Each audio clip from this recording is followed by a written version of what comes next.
of you here. This is not about me, this is about you guys, the group, and there will be an opportunity to kind of meet everyone and me and each other and everything like that. But I just wanted to start off by saying, whether you watch me on YouTube or in the Facebook group or whatever, I'm just very grateful that you consume my content. Hopefully you enjoy it. Okay, so just to take the pressure off me for a second, I'm just going to, first of all, I just want to say this is like a judgment-free zone, so this is not a performance. I'm not here to entertain you. It's not like a gladiator or anything like that. So I just really want to take the pressure off myself and back onto you guys. And so it's judgment-free. If you screw up, if you answer a question that's silly or whatever, it doesn't matter. Just be yourself, and that way it allows me to sort of free up as well. But the first thing I want to ask you is, just with a show of hands, just so I can get a sense of who's here. There's one person here for sure. The first question I want to ask is, who actually owns an investment property here? Alright, so I feel like that's 60, maybe 60%, something like that. Who's looking to buy an investment property right now? Alright, you can see my wife about the course later. No, that's a joke. Another question I might ask, who's a client? Who's a client of the course here? Okay, cool. Alright, thank you guys. And maybe another question that I would ask is, let's do this. Like, what are your expectations from the next 2 hours? Let's just go. Can you hear me? Yeah.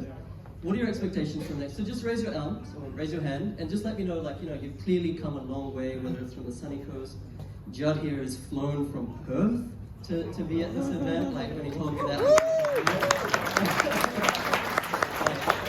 I did not expect that. And many people have come from sunny coast, Gold Coast, from Logan, other places. Like, you've made time, so I'm really grateful. Where's that, sorry? Mango Hill. I mean, it's not too far. What's your expectations? Just put your hands up and I'll just nominate you. And I did say it was a judgment-free zone, so don't panic. You're just here. What do you want from tonight? So, what from tonight is how to buy outside the area, how to buy outside Brisbane. How to buy remotely or interstate?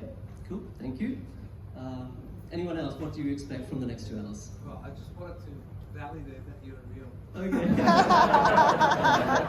Yeah, I'm not a YouTube scam. Thank you for that. Thank you, sir. Same thing. You see a lot, and this is not to put any kind of news messages. You see a lot of people saying, promising a lot of things online, and you will reference me to another video. So coming here to hear you speak, that's what the woman says. Okay. You have your friends, they will tell. They have no reason not to. Thank you. Thank you.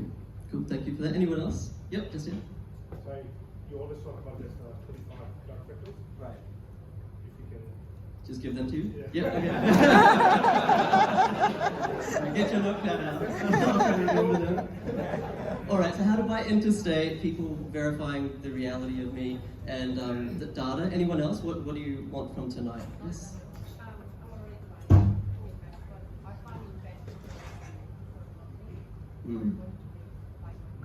Yeah, who else feels that? Who feels that they're a bit isolated in their investment journey? Not many people? Okay. Okay.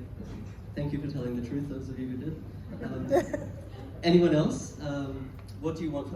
I'm genuinely asking you this question so I can try to deliver. This isn't some sort of weird thing. We're fairly new clients. We purchased the property and we do some refinancing and stuff. But it would be good to meet some people that are already 2, 3, 4 properties in your strategy and see what challenges they have come across and how they overcame them. Cool. So for anyone who didn't hear, the expectation was to meet other people, other clients who are more well progressed on their journey and hear from them. Okay? Anyone? Yep, just here. I'm an existing client. Please say good things. I'd like to address protocols over the next 3 to 6 months, things that we do, and dangers, or other things that are coming up. really good question. Yeah, so pitfalls, it's a weird time to be looking to buy a property, a lot of doom and gloom out there, so I'm trying to cover that. Please remind me if I don't. And maybe one last person, what's your expectation? Why did you travel all the way here? What do you want from tonight? Just put your hand up. Anyone else? Yeah, just Looking for a cashed up partner. Cashed up partner. Okay. All right. So put your hand up if you have more than $1 million in cash and an offset. Put my hand down. All right. Thank you so much. I'll try to cover those off. So the kind of rough agenda, I didn't really plan so much, but the rough agenda will be, we'll do a bit of an icebreaker, and just so you can kind of get to know each other, we'll do a couple of those hopefully. And then I will kind of go around Australia, so to speak, and give you my thoughts on the different states and territories and maybe cities and towns. If I miss something, you can just put your hand, it's very casual, like just relax. Just put your hand up and tell me, oh, can you cover this or whatever. We'll do that. And then I will have, I've paid 2 clients to speak tonight. So each of them will kind of speak and share their own investment journey. That was a joke, by the way. Like, anyone's recording this? Like, that didn't come across the way it was intended. Someone's like, I knew this game. So Dave and Paul will kind of just share their own journey, not to spruik the cause, but to actually just inspire and educate, because they have genuinely done really, really well. And then I will do Q&A. And then at the end of the session, I will be here, and other people will be other places, and you can just talk to each other and mingle, and there's no drinks over here, and there's free water, so it's really well organized by me, and my beautiful wife over here, Tina. All right, so the icebreaker. The first thing I want to do is you will have to stand up, so it might be a bit awkward. You will need to stand up. What I want you to do is I want you to stand up and go and see someone that you didn't come in with today, all right? So like if you're sitting next to your brother and your son or whatever, like you can't talk to them, that's not allowed. You have to go to someone that you don't know, and you have to ask them the question, what is your biggest challenge in property investment? You have to ask the partner this question, what is your biggest challenge in property investment? And that person has to give you the best that they can, okay? It doesn't matter if they have 10 properties, it doesn't matter if they have 0 properties, it doesn't matter if they're not even interested in property investment.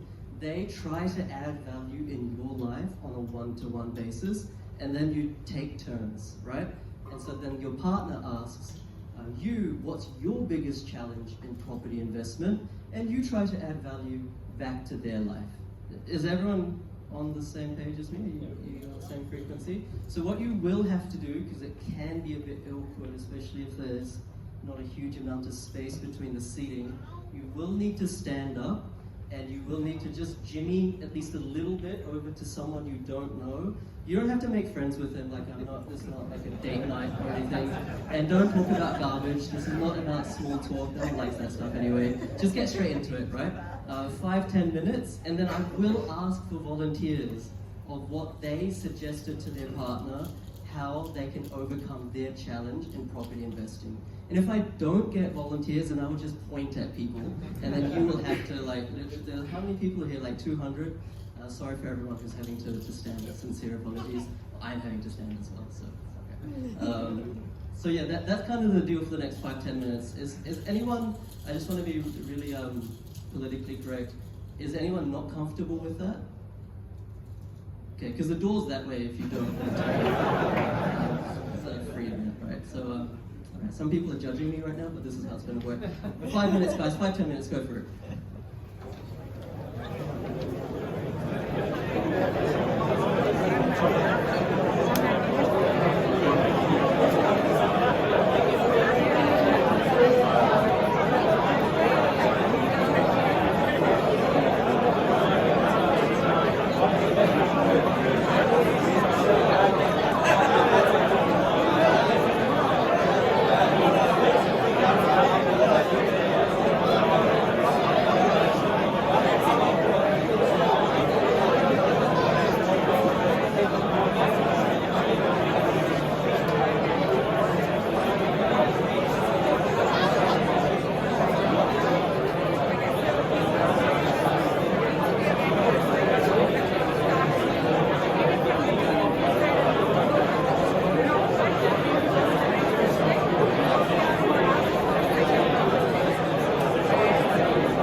last 2 minutes if that's okay.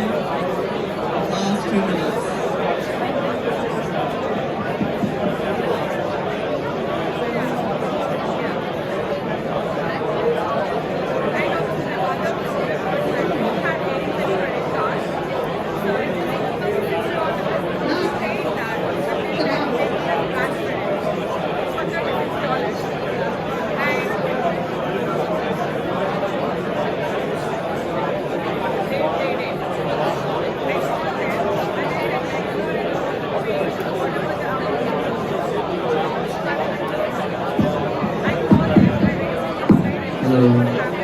Hello. Hey guys, last minute if that's okay. Last 1 minute, you can wrap up your conversation and sit down. Last 1 minute.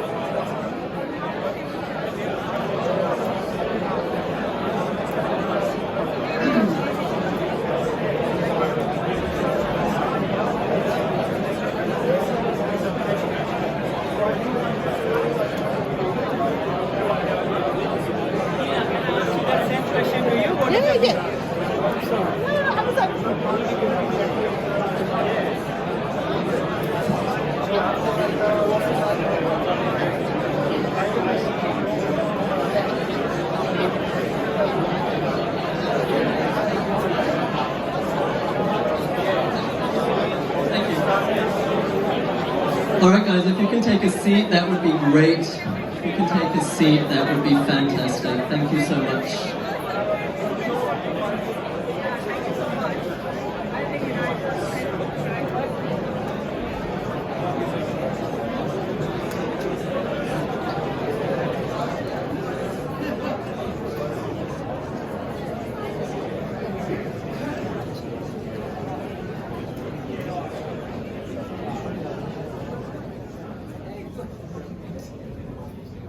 Alright, awesome. If we can take a seat, that would be super fantastic.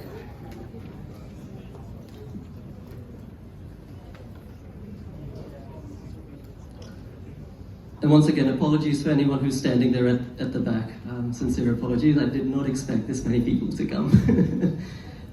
Alright, let's get into it. So the exercise was to find someone you didn't know coming into this event and walk up to them and basically tell your life story. And to basically, say what are you most challenged with in property investing, and for them to try to give you some advice, and then vice versa. That was the activity. So anyone would like to raise their hands and share with everyone what their partner's challenge was. You can make it anonymous, you can make a name up, or you probably don't remember their names, you can call them Bob. What was their challenge, and what was your advice to them? There's one person here. I'll give you the mic. So actually we have the same sort of challenge as well.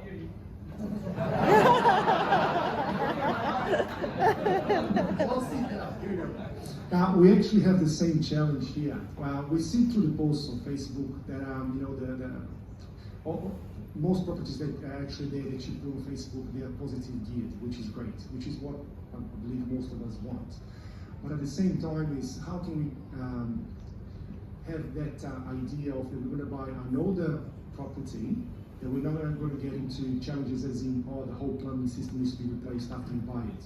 So I think from our perspective is we need to be able to have that extra cash on the side to make sure that if something happens, we can fix that sort of property. But we don't know how to overcome this fear. I'm sure that there's a checklist that you can do, but at the same time, it's a fear that we both confront at the moment here. So what was your advice, or what was the... Because we both had the same question. So I was like, I can't help you can't help me. So the question was the fear of buying an old property, like an established property, that naturally comes with a bit more like maintenance issues as opposed to a brand. Who else has this like fear or this question of buying an old property? Please raise your hands. Yeah, so it's a common thing. Good company. I'll try to answer it if you like. So like this is a common thing, right? Like people think brand new properties just perfect, all good, and old properties they'll start crumbling, that they will have lots of maintenance issues, hard to get tenants. Like a lot of companies as well, those who are selling house and land packages, they often say house and land packages brand new, nothing wrong for like 10 years or 20 years. It can't be further from the truth. Okay, yes, house and land packages, brand new properties, you do have that sort of initial 7-year guarantee from the builder. Anything screws up, the builder fixes it, right? With established properties, it's not like there's going to be $5,000, $10,000 of maintenance issues every single year. Of course, some properties are like that, but it's very, very easy to foresee that, preempt that, and resolve that. And the way to do that, and forgive me for those of you who already know this, is just a really easy 2-step process. Whether you're buying locally or remotely interstate, the first thing is that you have a local property manager inspect that property for you. Now, a local property manager, they're not like a civil engineer or anything like that, but they walk through the property and if there's anything immediately wrong with that property, like plumbing, they can see the drainage on the outside of the property. They can see if there's any cracks, like cosmetic cracks even in the property. They can check all the faucets. They can, see enough to see if there's any major red flags initially. But then you have a building and pest inspector. And that building and pest inspector assesses the structural fidelity of that property, stumps, movement, roof leakages, blah, blah, blah, blah, blah. So like as a brand new property investor, it's like, oh my God, I'm buying this thing, it's gonna cost almost $500,000. What if it crumbles, especially if it's 30, 40, 50 years old, right? If you go through this 2-step process, and of course in industry, there's always good inspectors and bad inspectors, you need to find the right people. If you go through this, like, I'm not hanging my reputation on this, but like 99.99% of the time, you'll be completely fine. And yes, old properties do have maintenance issues. I personally, across many properties, I think over the last, however many years, it's averaged out to be about $1,500, maybe $2,000 per year per property of maintenance. Some years it will be $6,000. It's like, oh my God, my wife will ask what the hell, right? And then other years it will be like $200. So it averages out at $1,500 to $2,000. But keep in mind that even though that new property will have zero maintenance issues, if it's in an area which is in the fringe part of a CBD, or if it has a very small land content, you're paying mostly for the building. In other words, the land to asset ratio is small. Yes, you don't have that maintenance issue, but the capital growth over the next 10-20 period isn't going to be the same as an established property. Of course, these are generalizations, there's always exceptions to the rule, but that's my answer. Does that help? Yeah, cool. All right, anyone else? Yep.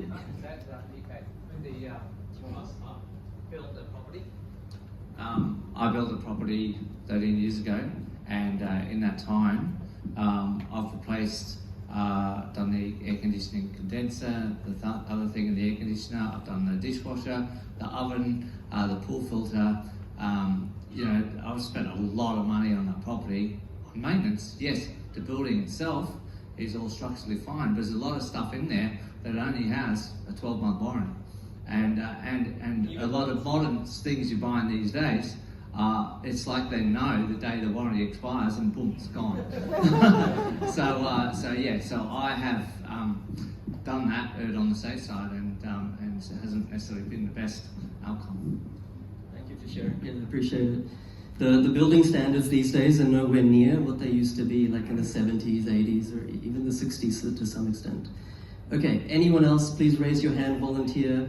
What was your partner's challenge and what advice did you give them? I will point at you if you're not going to volunteer. You did preempt this. Yes, I'll just come over here and give you the mic.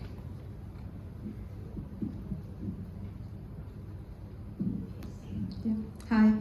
My partner had a challenge. He said, should I buy an investment property first or should I take my principal place of residence? And my advice to him was, ask PK.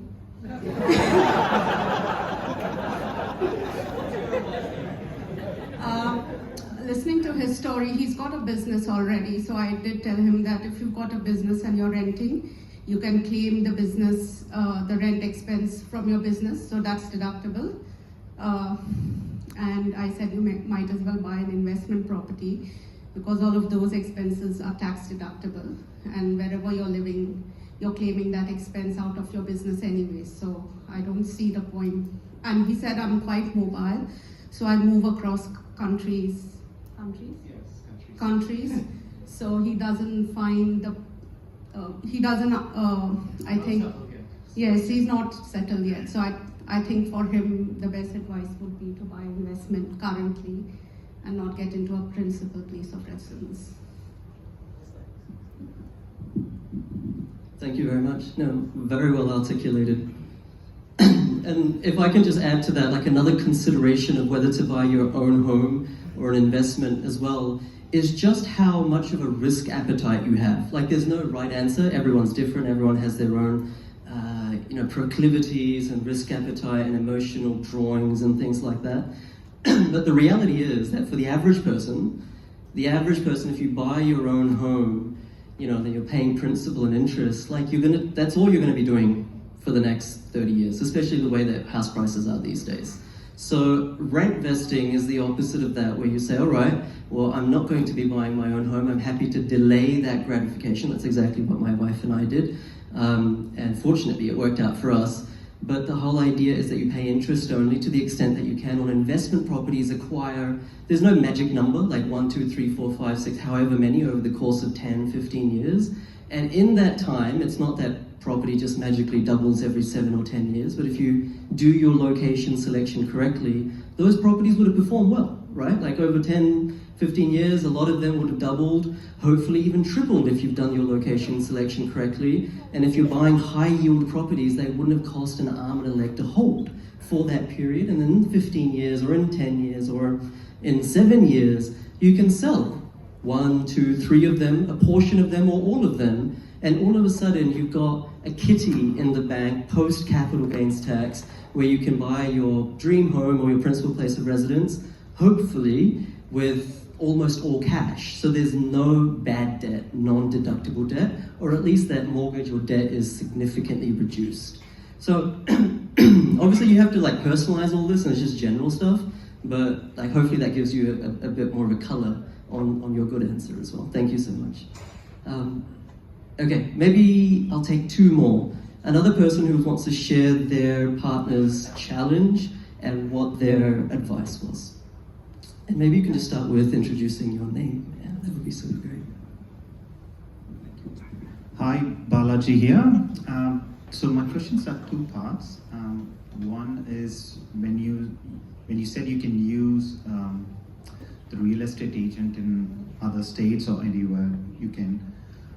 The thing with how do you trust them when you get when you ask them to do an inspection? How do you actually trust them? What's in their best interest to tell you that this property is good or this property is all right? You can just go ahead with it. I just wanted to understand how do you trust them, because I've seen the building and pest inspectors report.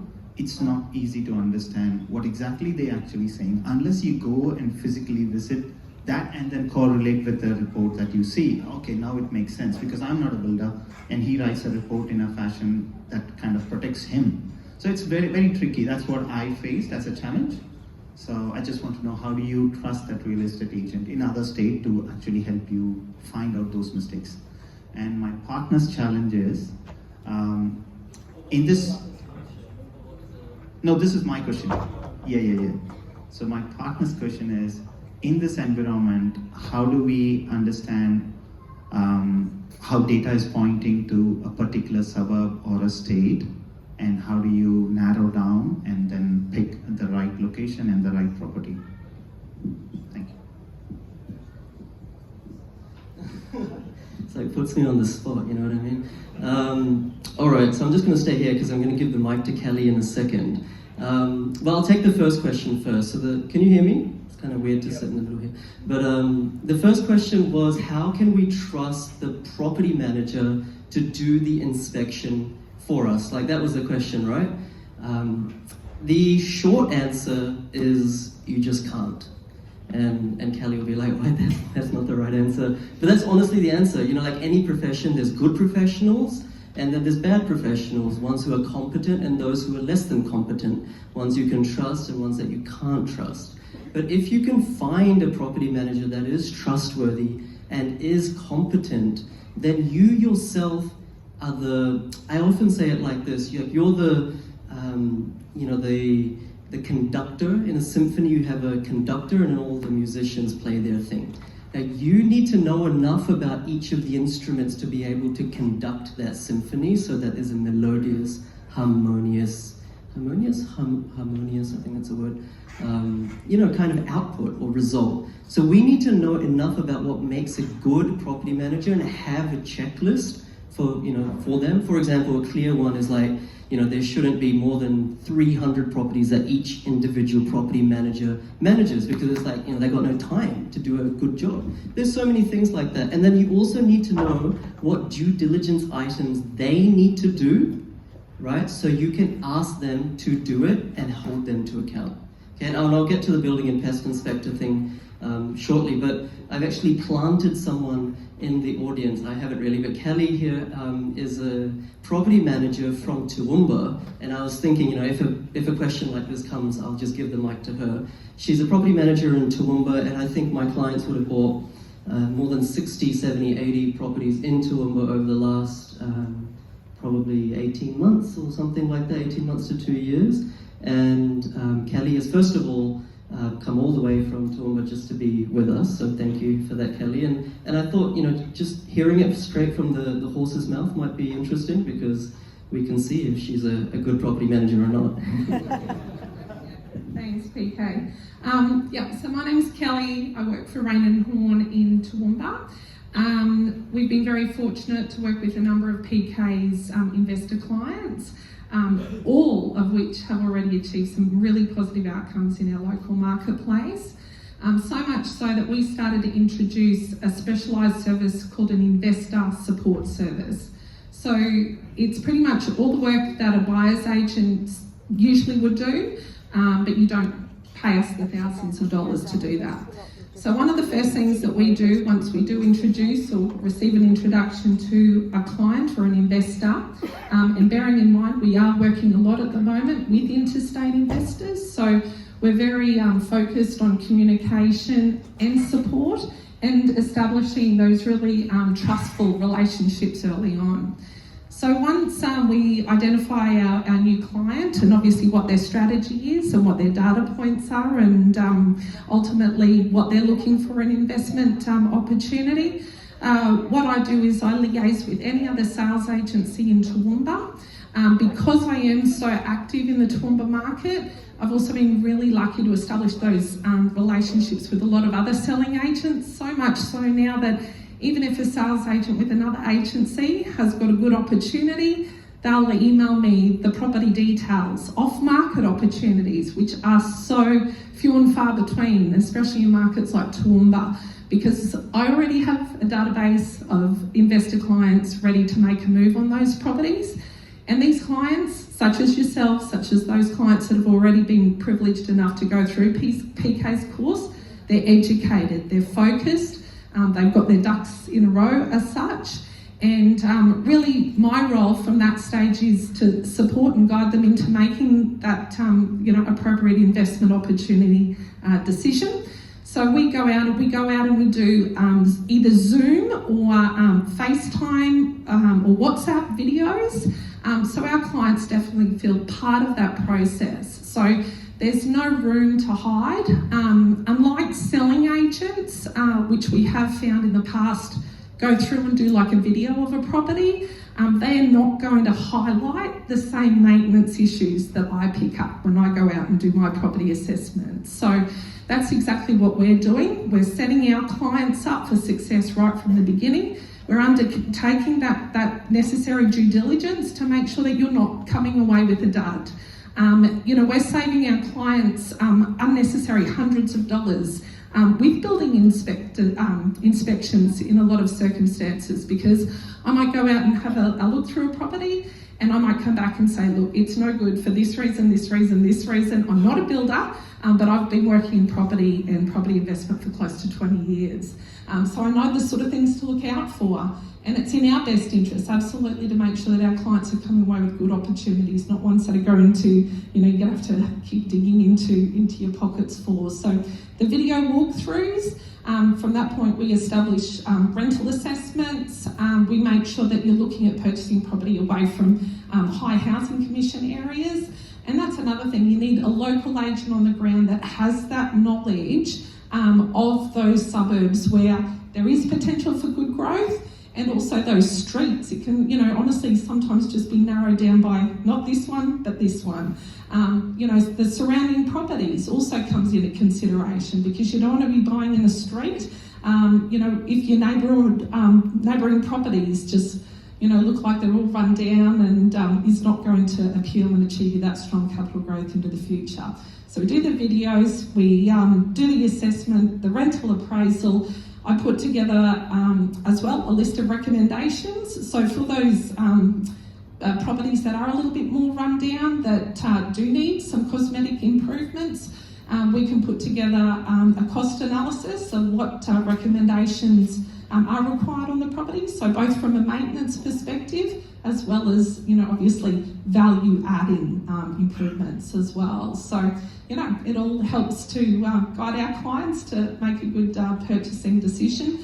And, because we are so focused on developing those trustful relationships, I wouldn't have been as lucky to have established the referral network that we have if I didn't do the right thing by my clients. And like PK said, I worked with over 70 clients, specifically through PK's program, that have purchased and have purchased very well. A lot of the clients, in fact, have made some, very significant, money on their properties in the last 12 months even. So, that's a bit from me.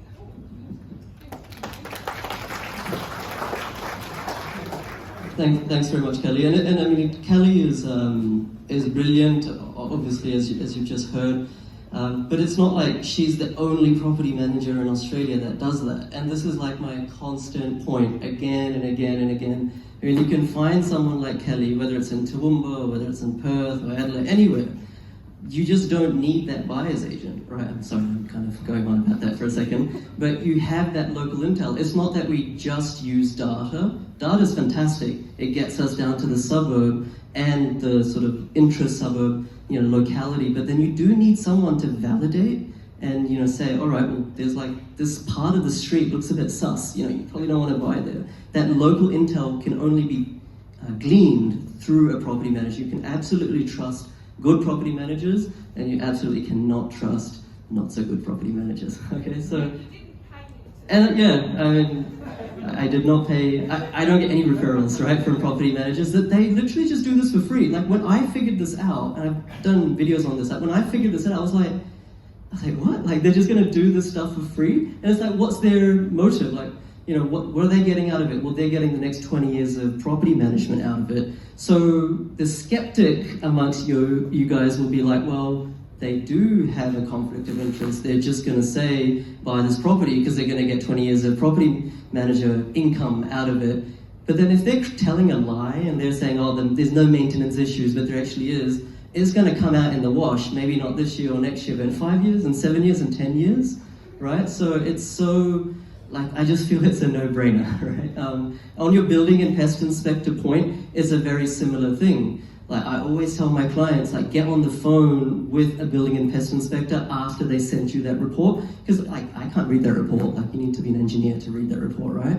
And they'll just tell you the real download. They'll be like, oh yeah, the report kind of made it out to be a shocker, but it's all good, and this is the reason why. And you can validate by talking to this builder or that builder or this and that, or vice versa, right? They'll be like, in the report I kind of made things out to be okay, but seriously, man, don't buy this property, right? Because it's going to have this stump issue in 3 years' time, or that issue. So once again, I feel that new property investors, we're very shy sometimes on getting on the phone.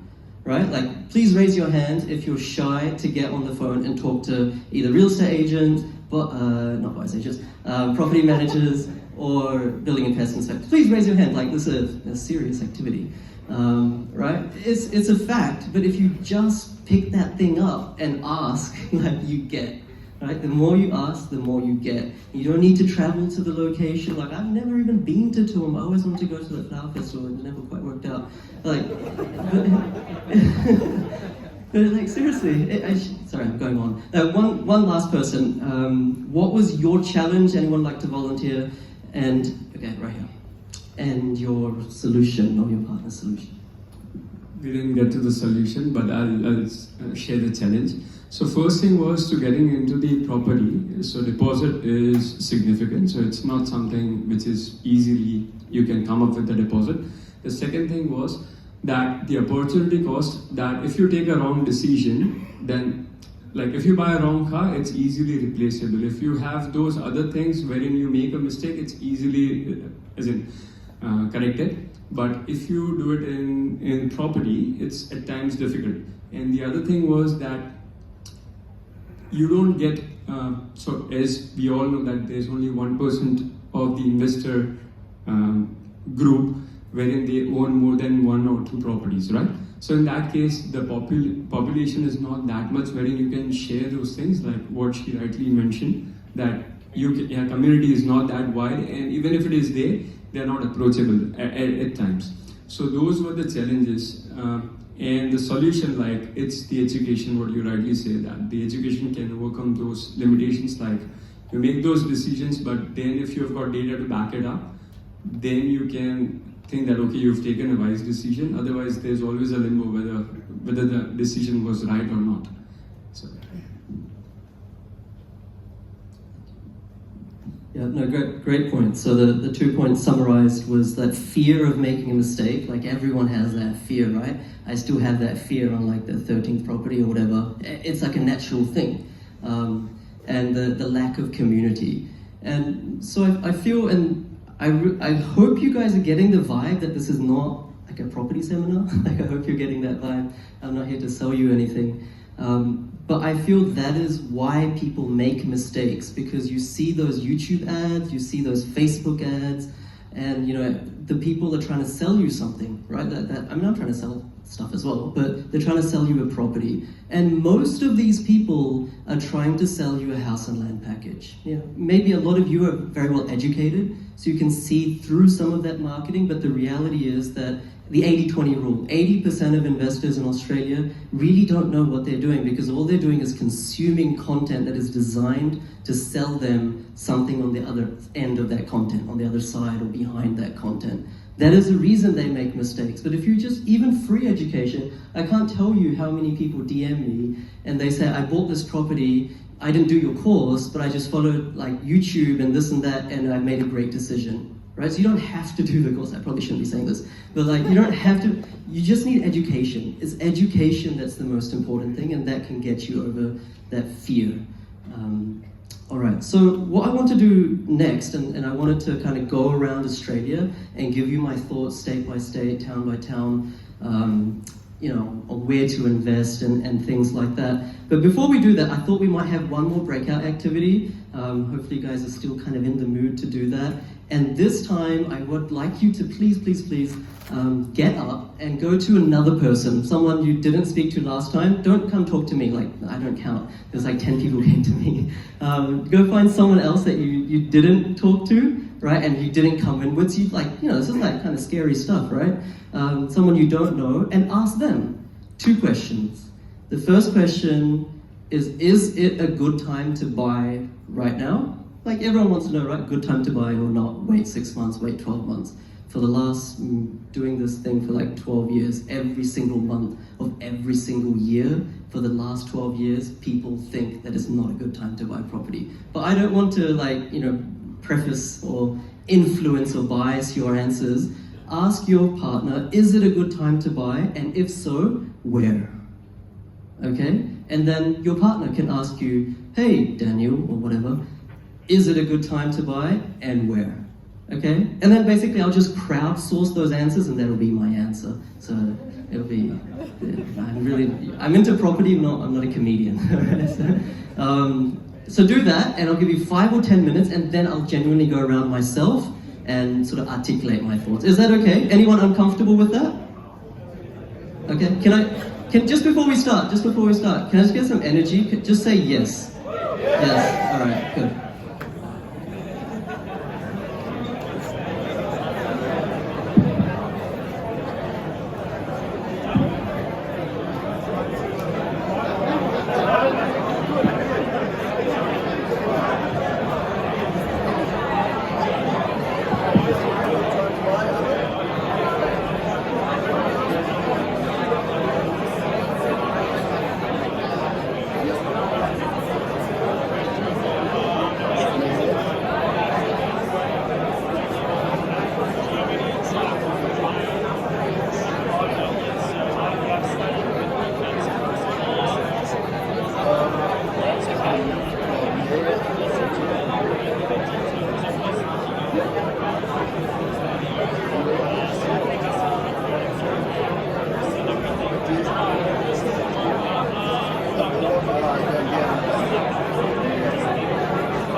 All right, guys, last 2 minutes, if that's okay. Last minute, just finish up the conversation, take a seat. Thank you so much.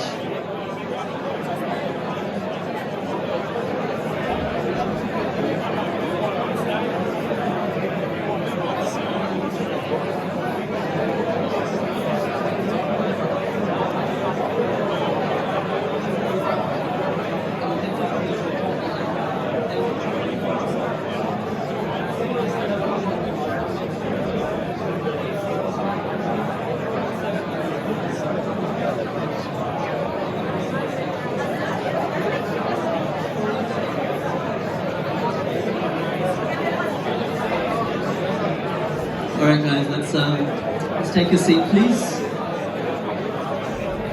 You can finish up the conversations and take a seat.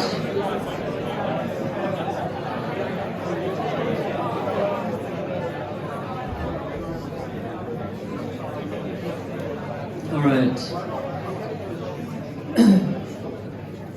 So I won't ask you where you suggested your partner or your partner suggested that is a good location to invest in right now in Australia. I won't ask you that question. But I will take a show of hands. And maybe this group is a little bit biased from a statistical sample perspective because you're like investors or want to be investors. But I'll take a show of hands. Please put your hand up if you answer to your partner or whether deep within you think it's actually a good time to buy property right now. Please put your hand up. Okay, what is that like? I don't know. I feel that that's more than 50%. Nice and high, please. Yeah, that's definitely more than 50%. Yeah, right. And conversely, if you felt that, you know, it's not really a good time to buy property, maybe it's good to wait 2 months, 5 months, 6 months, a year, 2 years, 10 years, you know, please put your hand up. Please don't be shy. There's no right or wrong. Well, there is a right or wrong answer, but thank you for being honest. Thank you. I appreciate that. You know, it's like a really, this is a statistically skewed sample size here in this room, but we know that the media is saying one thing, and the reality may be another thing. But let's go around Australia, right? And if there's a city or town that I miss, and I'm not like a magician, I don't know every single place, but let's just go around Australia and I'll just give you some thoughts. So let's start with Brisbane. Brisbane has by and large grown.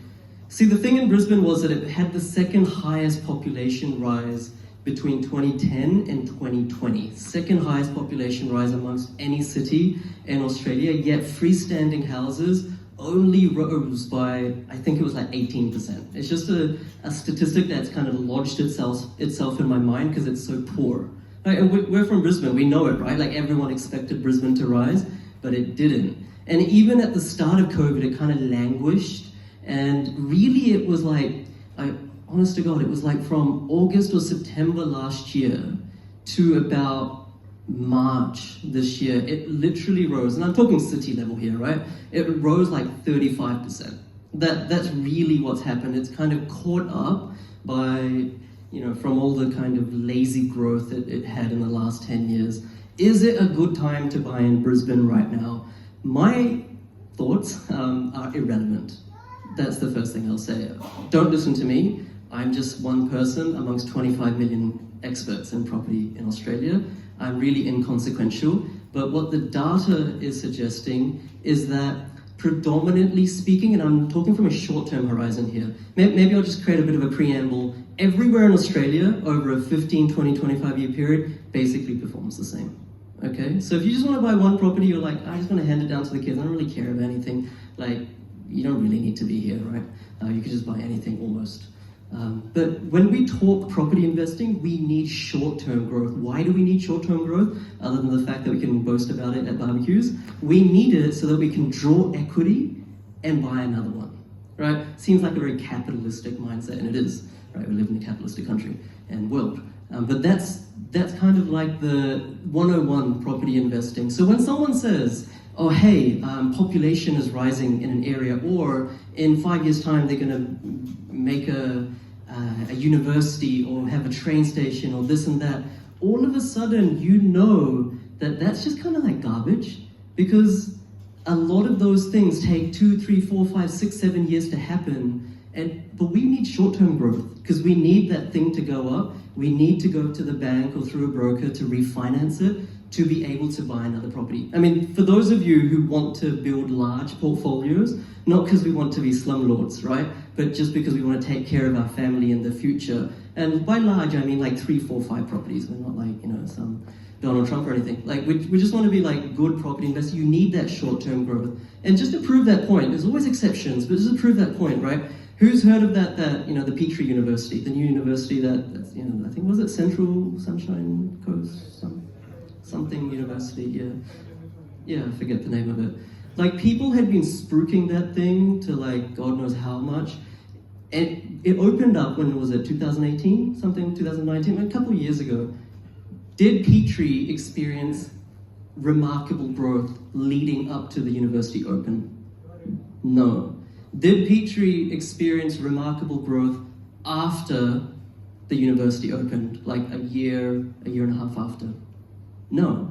Petrie's growth rate on average between, let's say, leading up to it, 2005 to 2010 or 2015, 2020, was about 4%, which is kind of like substandard.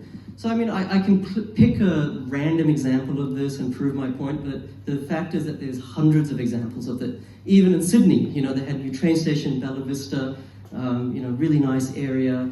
Apparently was meant to reduce commute times, it didn't. Property prices didn't do anything. So the point that I'm trying to make is that you need to look at real data to not perfectly predict, but have a really good chance at predicting which areas will outperform. This thing of like proximity to CBD, proximity to the ocean, whether people drive Toyotas or Audis, what else do they say? Like all this kind of generic stuff that you can Google, it's actually not true. It really, really isn't.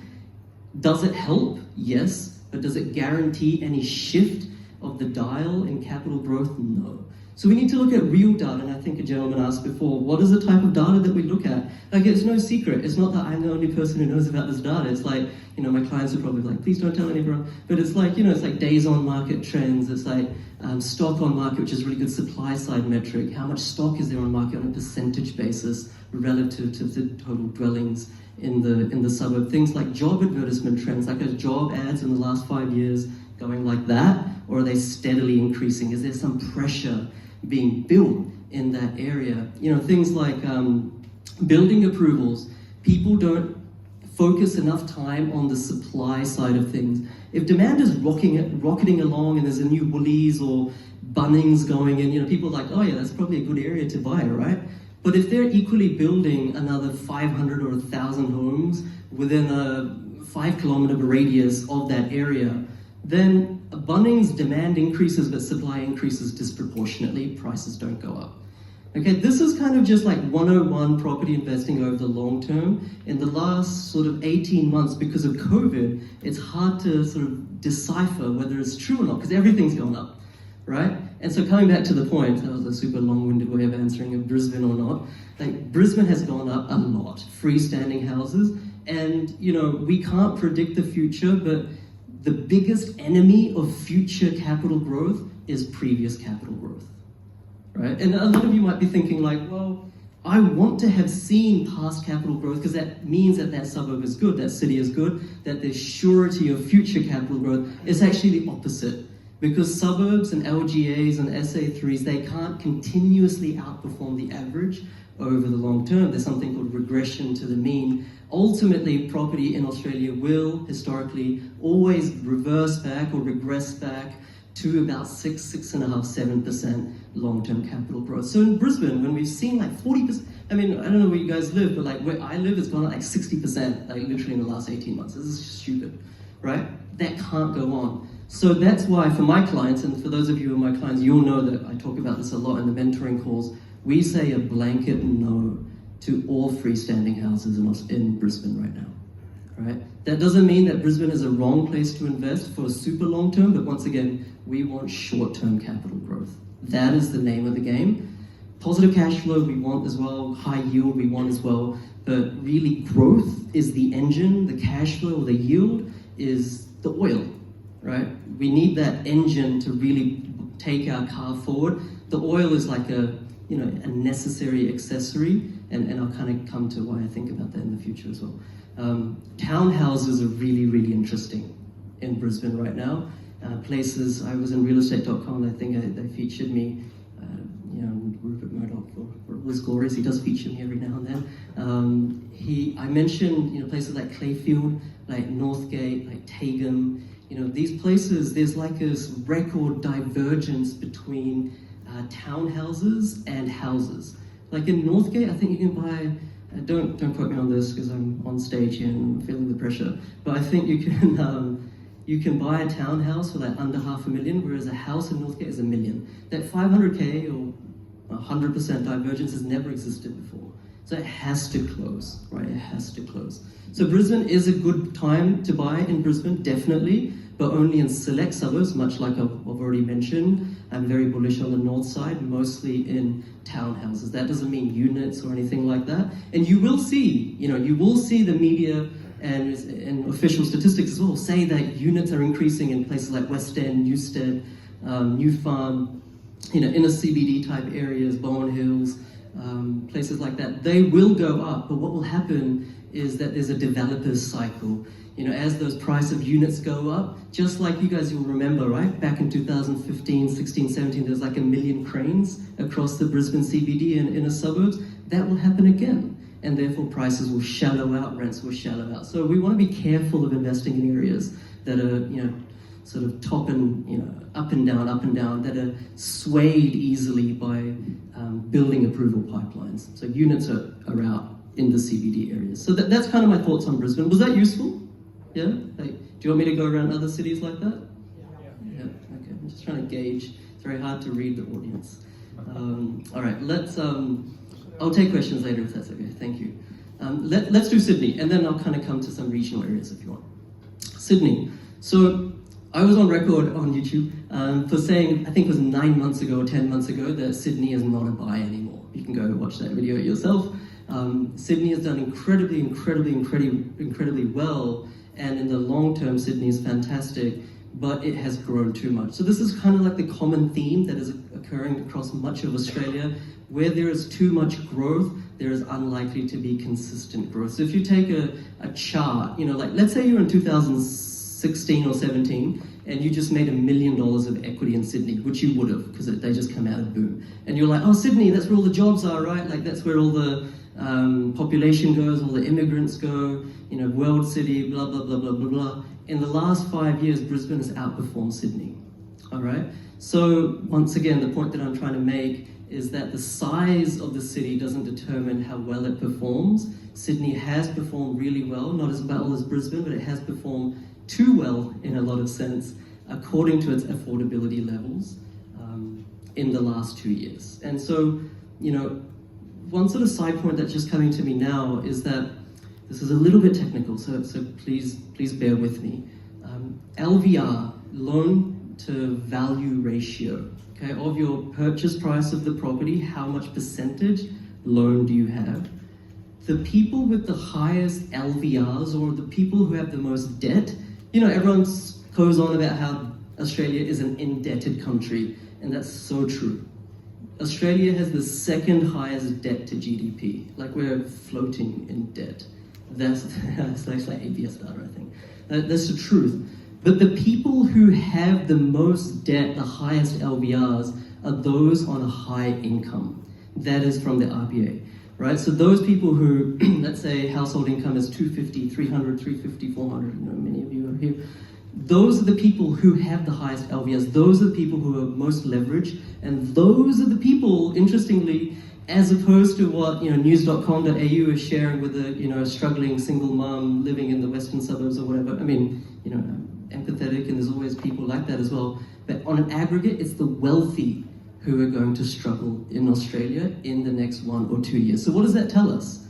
That tells us that the cities with the highest house prices and with the highest or with the least affordability, Sydney, those are the ones who will struggle. So I would not be surprised if the media is correct and Sydney house prices do come down by 20%. I would not be surprised. Okay, so I know, and there's always markets within markets, you guys know this, but as a sort of generic statement, Sydney, no, we don't want to buy there right now. Melbourne is a little bit the same. Melbourne hasn't performed as well as Sydney in the last, obviously because of their awesome premier down there. They didn't get to do things. They haven't performed as well, but they still have performed remarkably well. There has been an exodus out from Victoria, out from Melbourne, into places like Sunny Coast, Gold Coast, Brisbane, other places like that. So when it's time to buy again in a Sydney or Melbourne, it will be time to buy in Melbourne before Sydney, because it hasn't gone up as much, therefore it won't come down as much. Now that's a sweeping statement, markets within markets, of course, but that's the reality. And there's a lot of building approvals out near Western Melbourne, out past Pakenham on the east side of Melbourne as well. You definitely don't want to buy units in Melbourne, like Docklands right now. You'll be thinking, why is PK saying don't buy units in place like Docklands? The rent is going up like $5 a month.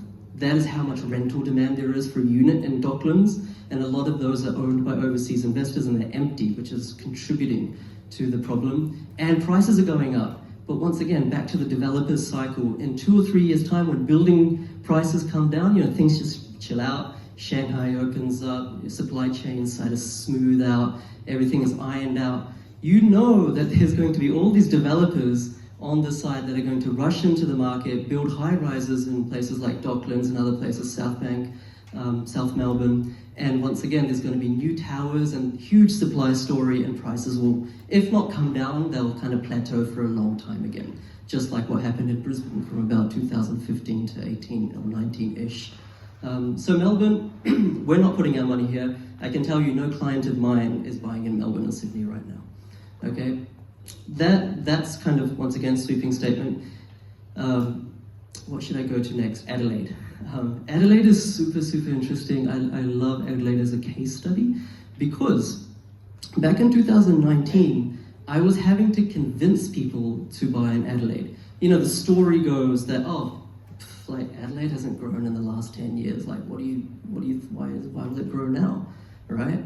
And so I told those people, well, if you were in Sydney in 2012, for the last 9 years, Sydney hadn't grown either. So people were thinking, well, Sydney never grows. For us, that's preposterous, right? Because it has grown so much. In 2012, for the last 8-9 years, Sydney hadn't grown, right? So every city has its point or period at which it booms, it plateaus and busts, and you have to time it. So in Adelaide, around 2019, and I even had clients in Adelaide, locals, they knew the sentiment there, and I was like, these data factors are getting better and better. The average search term on real estate and domain per property as a ratio, that's just skyrocketing. I don't know why it was happening, but when it comes to property data, it's very hard to say why something is happening, but you can see the symptoms.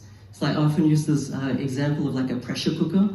A pressure cooker, regardless of what's inside the pressure cooker, what kind of legumes or vegetables or how much water there is, you can't really tell what's cooking, what's not. But when that whistle starts going, you're like, yeah, that steam is building, something's up, right? That is what was happening in Adelaide, and that is what we want to look for as property investors. Where is the data symptomatic of something simmering away? And the symptoms are obvious in different data factors. And so that was what happened in Adelaide, and Adelaide did not grow because of COVID. Adelaide was already growing, and it would have grown regardless. Would it have grown this much because of COVID and all the government stimulus and interest rates down? Probably not, but it was going to grow anyway. So right now there are still good opportunities to buy in Adelaide, but once again, a bit like Brisbane, they're by and large just in the townhouse sector, the townhouse market, because everything else has gone well over 50%. There's probably one suburb, Burton, B-U-R-T-O-N, that hasn't gone too much up, and that's in a lower socioeconomic area up north in Adelaide. If anyone from Adelaide, you'd probably immediately be thinking why on earth would you suggest we buy in Burton? So I was talking to someone just before about low socioeconomic areas, and we're talking about Deagon or Sangay. These places in Brisbane that, I've been in Brisbane for a long time, 10 years ago, 15 years ago, I probably wouldn't take my wife for a walk in Deagon after 8 p.m. It's like, no offense to anyone who lives in Deagon. But it's come a long way, right? It's come a long way. That is what we want to find in suburbs. We don't want where there's already wealth. We don't want to buy an area. People say buy in the green leafy streets. The areas where, you'd like to live in yourself, where there's the nice cars, the nice people. Those are not the areas that we want to buy in. We want to buy in the areas that will become those areas, because that is where capital growth occurs. When gentrification, when things improve, that is when the lion's share of capital growth occurs, in my experience, right? So you can just look at Deagon, and Burton is one example of that. So, don't look at incomes, for example, for a suburb. And that's like a really stupid thing to say, right? Like, of course we have to look at incomes, like that's a sign of how strong a suburb is. More important than incomes on an absolute basis is how much incomes are growing, right? So if you can see that the incomes are in this suburb, even though they're very low, like, people are blue-collar workers or whatever, they're growing at a faster velocity or pace than the surrounding suburbs, or faster than the city average, or faster than the state average. Like, that is a telltale sign that maybe right now people are still, driving around in Commodores, but in 5 years' time, hopefully, those Commodores will turn into maybe Kias, right? And in 10 years' time, those Kias will turn into Audis or Mercedes or whatever. I have nothing against, Commodores, by the way, but just to kind of show an example. So Burton is a really good example of that. And all over Australia, we have countless examples of that, like Frankston in Melbourne, and one of the best places to invest, but ridden with crime. That's the other thing. Crime and capital growth is no correlation. Adrian here at the front, he's bought properties in particular parts of Logan. Everyone knows that I'm kind of bearish on Logan in general, but there are good pockets and bad pockets, right?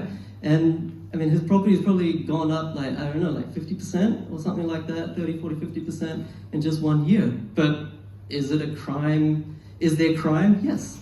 So there's no sort of direct correlation with these intuitive factors that maybe we sometimes convince ourselves of in terms of where to look and where not to look. So that's sort of Adelaide. The area that everyone knows, I think, that we're buying a lot in is Perth. So why Perth? Isn't Perth a mining town? Perth is a mining town. Perth is definitely more exposed to mining than probably any other, or resources than probably any other capital city in Australia, probably save and except Darwin, maybe Darwin. Not mining necessarily, but the natural gas and resources and things like that. So why are we buying in Perth? Right? Why on earth are we buying in Perth? It comes back to this point of we want short-term growth. In the long term, everything performs the same, even regional versus capital city. It's not like Sydney has outperformed Hobart or Launceston or Burnie or any regional area in Tassie over the last 30 years. It hasn't. In fact, most of us, Tasmania, including their regional spots, have outperformed Sydney in the last 35 years. Right? So regional versus capital city is not even a debate from a statistical perspective, but we want short-term growth, and Perth hasn't had that much capital growth. So that's why we're super bullish on Perth. So you might ask, well, that doesn't mean automatically, just because it's cheap, that it's going to go up, and that's dead right. And that's probably one thing I'll point out. I'm just trying to inject some insights as I go around Australia. Just because it's cheap and hasn't grown doesn't mean that it will grow. Okay, sometimes we're attracted to that, and there's these clickbait lists on different things like top 10 cheapest towns or whatever. That's not the case. There needs to be some stimulus, there needs to be some trigger, there needs to be some genesis of strong data. And that's exactly what we're finally seeing in Perth. Right? It's not only cheap, not only does it have the second highest average incomes in capital city in Australia, I think that's right, second or third highest, something like that.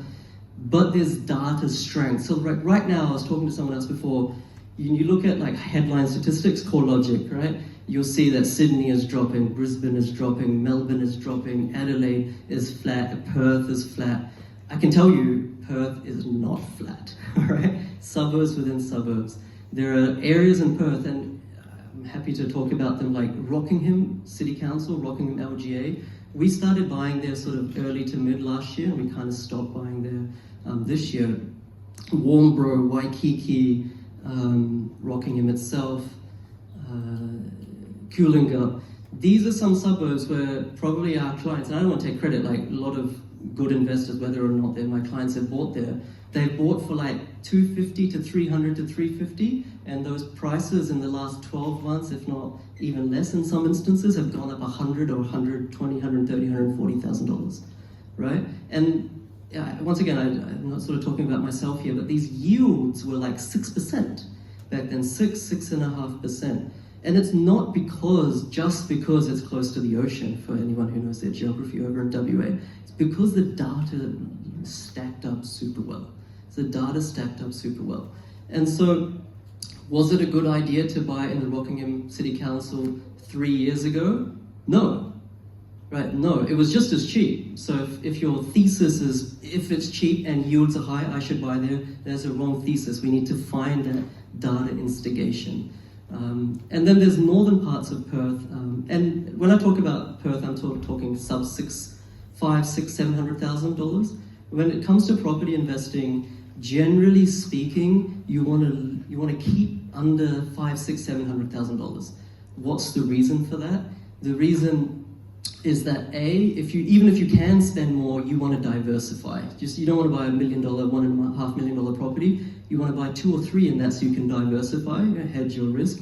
The second reason you want to buy low is that you can get higher yields. As soon as you start going beyond $600,000, $700,000, yields sort of taper off from 5% to like below 4%, maybe even around 3%. So it's like you're spending $10,000, $15,000 just to hold that bad boy every year. So you want to buy affordable property. And the third reason, there's many reasons, but the third reason that comes to my mind at the moment is that rents can rise swiftly in more affordable properties. Like, it's very rare that you find a suburb where the properties are $2 million and the rent is $1,000 a week, going up to $2,000 a week. But you do find where a suburb is $400,000, rents are $300 or $400 a week, going up to $600, $700, $800 a week. And we need that yield. Like, yield is so important. And I often get this, like, going on a tangent here, but maybe a lot of you here are high income earners and you're like, oh, I don't want yield because I'm rich enough to afford properties even if their yield is low, right? And I'll get the tax break, right? Negative geared those properties. Negative gearing means it costs more to hold a property. The outgoings are more than the income or the rent, so you get a portion of that loss back as a tax offset. See, that's probably a lot of your guys' mindset, right? Like, I'm on a good income, husband, wife, both work, we do fairly well for ourselves. We don't need an additional $3,000 or $4,000 a year. We need something that will actually lose money so we can save some tax, right? The reality is that even though you can afford it, the banks will penalize you. So even if you can afford to lose $5,000, $10,000, $15,000 on a property and you're hoping for capital growth, the bank will say, hang on a second, right? Like, we get that technically you can afford it, but in the way that we service you or in the way that we calculate how much you can borrow, we're gonna like heavily penalize you. Like, we're gonna say we shave off a part of that income, we're gonna artificially increase your household budget, household expenses. And so that even though you're on a good dime, you're not gonna be able to get that third property, you're not gonna be able to get that fourth property, you're not gonna be able to get that fifth property. Like, hands up, just a show of hands, who is struggling with borrowing capacity at the moment? Who wants to buy more properties, but the bank just simply won't give them any more loans? Please put your hands up. Yeah, sure. So there's a lot of people, and especially once you become a little bit more mature property investor, like, you're on your second, third, fourth, that is what really kills you.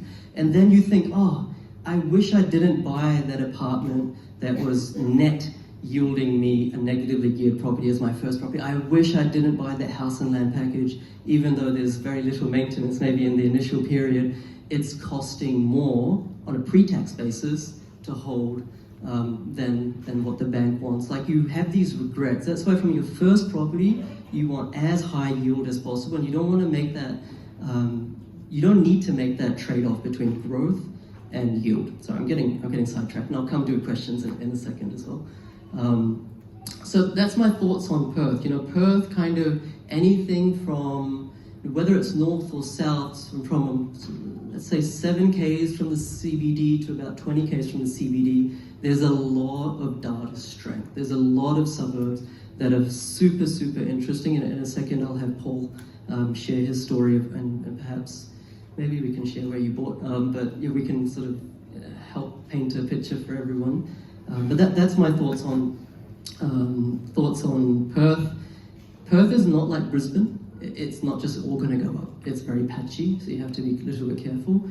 Darwin, just to round out, we haven't bought any properties in Darwin. I think Darwin will do pretty well over the short term because there's energy crisis, LNG prices, etc. going up. It's very dependent on energy prices, and right now the world doesn't have enough energy. So I think in the short term, you might even find that Darwin outperforms all these other capital cities over the next 1, 2, 3 years. But once again, if you're a flipper, then maybe you could consider Darwin, but we do want to hold these properties long term for the passive income benefit. And in the long term, Darwin is, if history is anything to go by, it's always very volatile. A lot of fly in, fly out market contracted temporary residents that go up there, earn money, come back to Brisbane, Sydney, Melbourne. I hope I've done, and Hobart is the last capital city, I think. So Hobart's done incredibly well. I got this wrong, actually. I have to put my hand up. I thought Hobart would stop increasing probably about 2 years ago because it started increasing all the way from 2014, right? 2014 to, well now.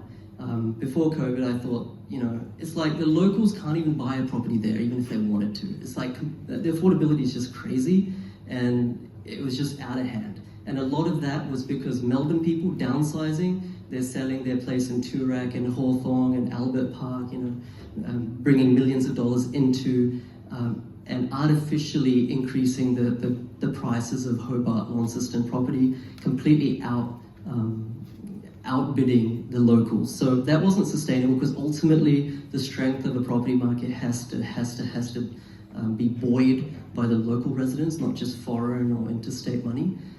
So I'm a little bit bearish on Hobart, and I'd probably say that will be the worst performing, hopefully no one's recording this, but that will probably be the worst performing capital city over the next 10 years. I can cover some regional areas shortly, but what I wanted to do to give my voice a little bit of a break, and I'm very, very grateful. I pre-scripted, let's be honest. I've asked Paul Martin here, who's one of my clients, to just share, very quickly, 5 minutes, his sort of journey, because he's had a very unfortunate past in real estate. He's done, I shouldn't say he's done, but what's been done to him is the standard, kind of spruiking, sales, house and land package, all that kind of stuff that you should be wary of. So he's kind of like juxtapose his negative journey so you can know what not to do, and then how he's turned it around and where he's bought and what he's bought and the results he's getting and how he's bought. Like, it's very important to explain how, not just, do this, but like, how should I do that? So maybe, Paul, I'm putting pressure on you, maybe you can kind of go into that a little bit, just for 5 or 10 minutes, and hopefully his sort of share not only educates you, inspires you, and just kind of makes it real, that this thing is real. Property investing is not a thing that only people who run Facebook ads are successful in, right? Anyone can be successful in property investing. Doesn't matter if you're 20 or 60, doesn't matter your background, how many times you've been bankrupt or divorced or anything like that. And this is completely independent of my course. Like, my course is non-consequential. Anyone can do this, and Paul's a really good testament to that. So I kind of bigged you up, you have to follow through. But please give Paul a big round of applause. Nice to meet you all, and thanks for giving me your time. I've got a terrible story to tell, but it does get better at the end. So my family is really obsessed by property. My great-grandfather developed a place called Coburg in Melbourne, and Dad has a lot of properties in Melbourne and Adelaide from my mother. So it's kind of in the blood. So in my 30s, I spent most of my weekends talking to friends who just come back from nightclubs, and I was out there at auctions and things like that. So always pretty obsessed by the whole property thing. So that journey was going really well, and it was all, everything was going up, and it was all looking fantastic. Then what happened was that my esteemed accountant, who I had a lot of trust in over years with my business, he said, look, there are these these olive farms called Barkworth, and it was, and they flew you up to this place and all of this stuff, and we even did olive oil testing and stuff. And at the same time as that was happening, one of my houses in Melbourne, the property manager was terrible. I wasn't getting any rent, and then the tenants trashed it, and the insurance wasn't covering anything, so that was a bit of a nightmare. At the same time, extra news, Barkworth Olives went under, taking mum and dad, not mum and dad, but investors, small investors like myself, with it. And I owed hundreds of thousands like everybody else who was in there. So that triggered bankruptcy. So 7 years you kind of handcuffed there, which is kind of in my 40s. And that was a time where everything was meant to be growing beautifully.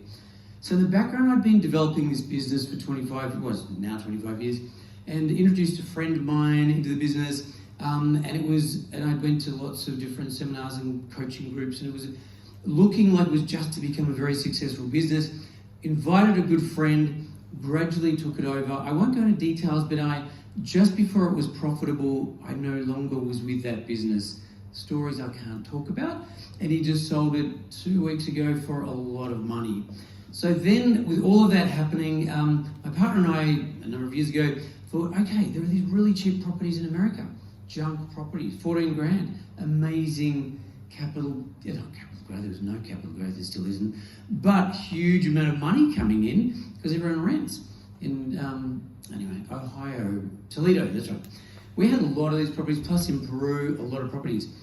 Then what happened is that I got my dog vaccinated, we're about to move to Peru, and then it was like 2 weeks before my dog and I left, all ready to go.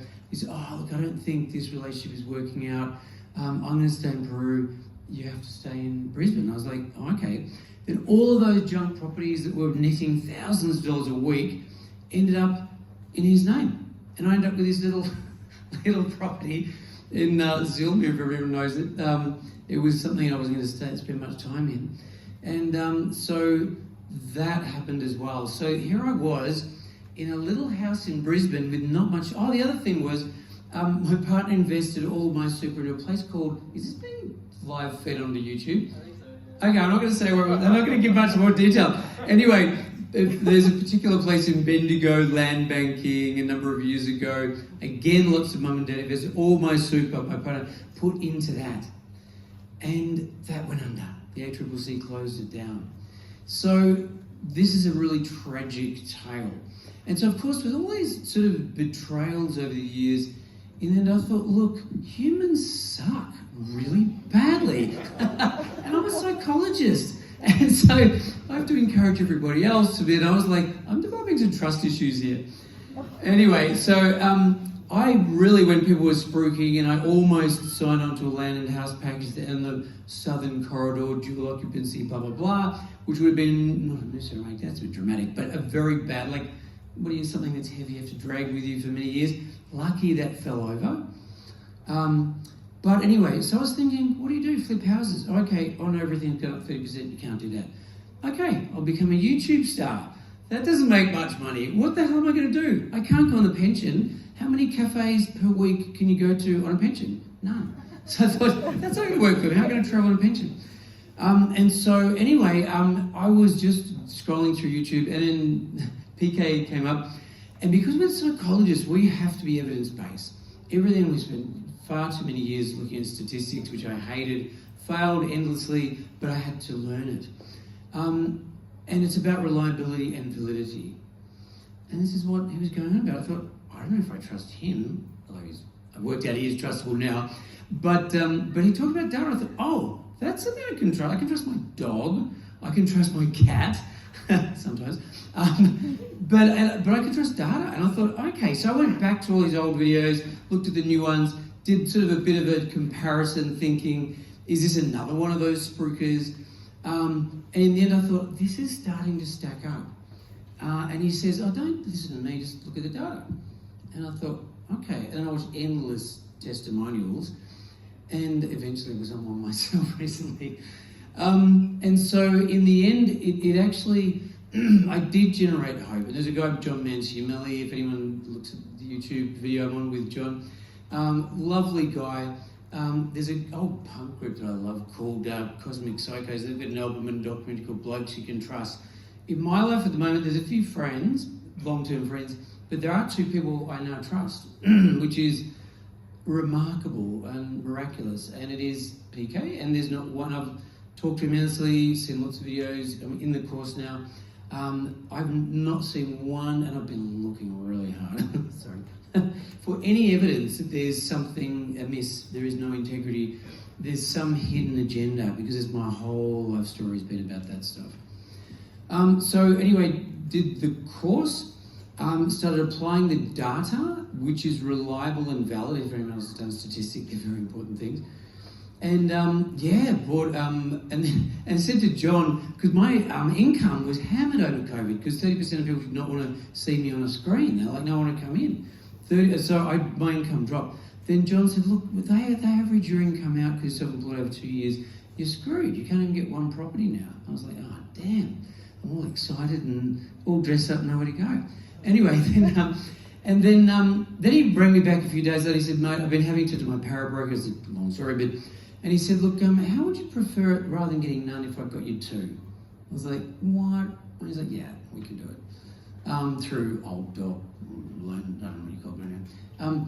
And so with that, I ended up with one property in Townsville. I bought for 300, massive block, 380 a week, more than covers anything.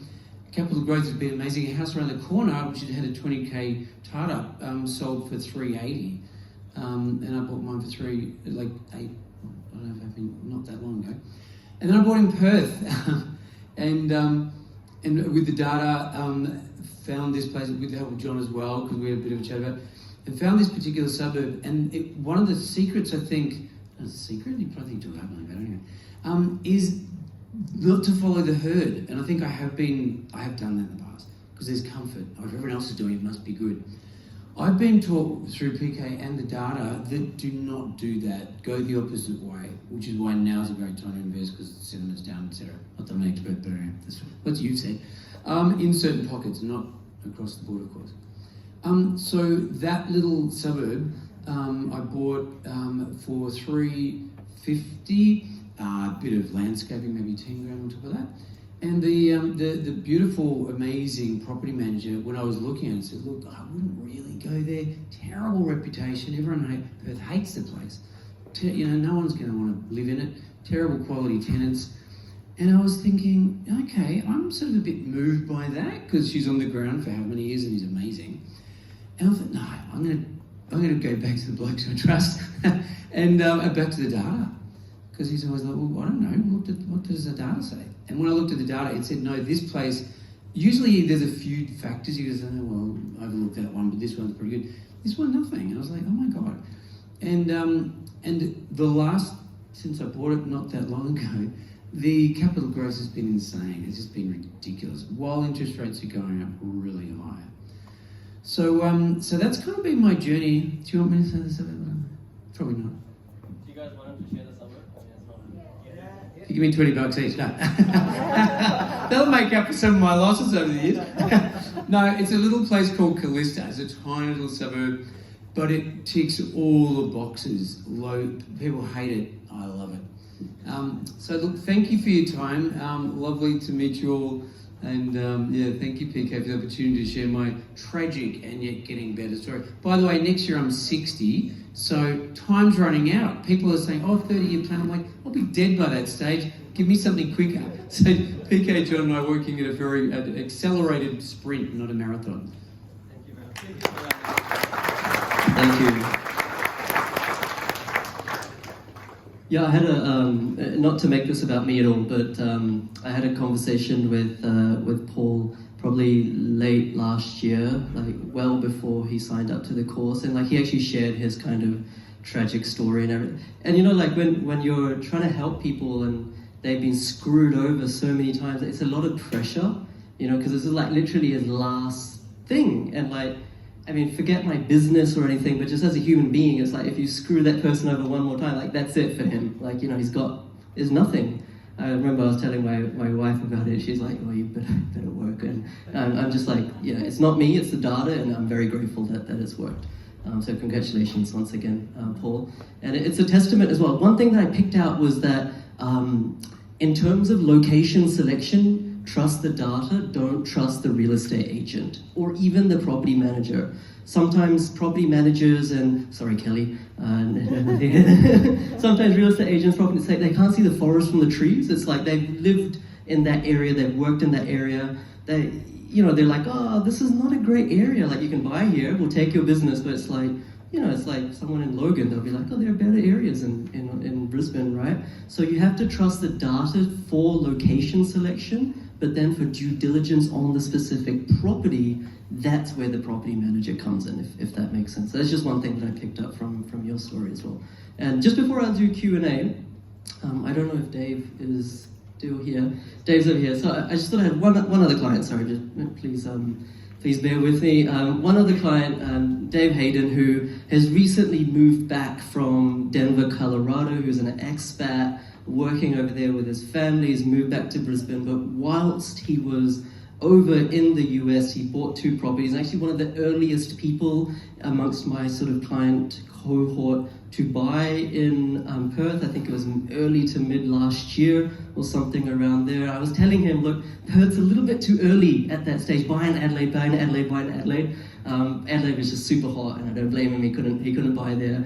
Although, he probably would be buying me some champagne or something right now if he had bought in Adelaide. But he still made like $100,000 per property in, I think, or thereabouts, in Perth while they're sort of paying for themselves. And so I wanted to request Dave come on, because people are scared of buying interstate, what to speak of like internationally. So maybe just sharing a little bit of his property journey, and the process of buying internationally, time zones sucked and all that sort of thing. But just kind of like, how do I say, like just kind of demystifying things and telling you guys how it is. Thank you so much. Please give him a round of applause. Thanks, PK. So, good evening, everybody. I'm Dave, and I'm a property investor, and I actually an accidental property investor. That was never the plan. I bought my first house 10 years ago, and I'd planned to just live in it. And then 5 months later, a job overseas came up. It was supposed to be for 2 years and turned into 10. And so, I'm not going to sell my house after 5 months. And so it started this journey of building up a property portfolio in Australia, which is now up to 6 properties, all while I've been overseas. So it's been, as PK said, it's a crazy journey with taking into account the time zones and there's a lot of tricky stuff to do with paperwork, all of that stuff as well. But if you can do it from overseas, you can certainly do it interstate. I can promise you that. It's been a long journey, and I've learned a lot. I think the most important thing I've learned is that you have to have skin in the game. You have to really get in there, and don't be too scared of making mistakes, because we all make them. Like in the journey to 6 properties. As my wife often reminds me, I was like slapping myself on the back saying, hey, I sold the property she bought for $140 in the 2000s for $460, and it's now sitting at 1.2. And a couple of years ago, this is literally like 3 or 4 years ago, her father sold the family house on the Sunshine Coast for $890K, and that just sold for 2.9. And we didn't take that one, and it would have got a bit political and sticky with the family and all of that, so we didn't do it. But I have to drive past that house almost every single day, so that kills me. But luckily I bought one around the corner at the time, so I've had the growth there. But certainly a lot of what's being talked about tonight has resonated. The importance of trust in relationships. If you're doing stuff out of state, internationally, building up the relationships is super important. And I think there are a lot, and I come from a recruitment background, so I know that we have a bad reputation sometimes, as much as property managers, real estate agents, I should say. And so really working out like who to build those relationships with, who you can trust, particularly when you're doing it interstate. And so I found that there's been a lot of the time it just really does come down to that relationships. you know, seeing that not everybody was putting up, well, a number of folks put up their hands to say they're scared of picking up, maybe not scared, like that may be extreme, but a little bit fearful of picking up the phone to those property managers or to real estate agents and building the relationships. Like, that's been the real key. And doing it overseas or interstate, there's no difference. It just means I'm sitting up later with a bottle of bourbon on a table and bleary-eyed. It became like a second job and trying to sound all like, you know, it's 1 o'clock in the morning, but I'm pretending it's 9 a.m. and hey, how's it going? And continuing to build that relationship. But I think that, you know, there's nothing that can't be overcome. You know, it gets a little bit tricky. I had to get a few, you know, when I was living in the Philippines, getting documents witnessed. If you want a good side gig, train as a justice of the peace and go there, because they're charging 30 Aussie dollars a page to get those witnessed. So that's an expense. But really, there's no boundary that's stopping you from doing anything. If it's whether interstate or international, it's all about the relationships and building up those trusted relationships. And don't be scared. I think, you know, something that I was at a networking event this weekend, and there was a guy there who was like, he seemed to be like the life and soul of the party and looked sharp and very confident, talking to everybody. And we ended up in the same cab coming home, and he was saying, "Oh no, I've actually got social anxiety. You know, I'm really like I don't actually." You know, enjoy this. I'm out of my comfort zone a lot, but I hustle and I can do it and I can put on that.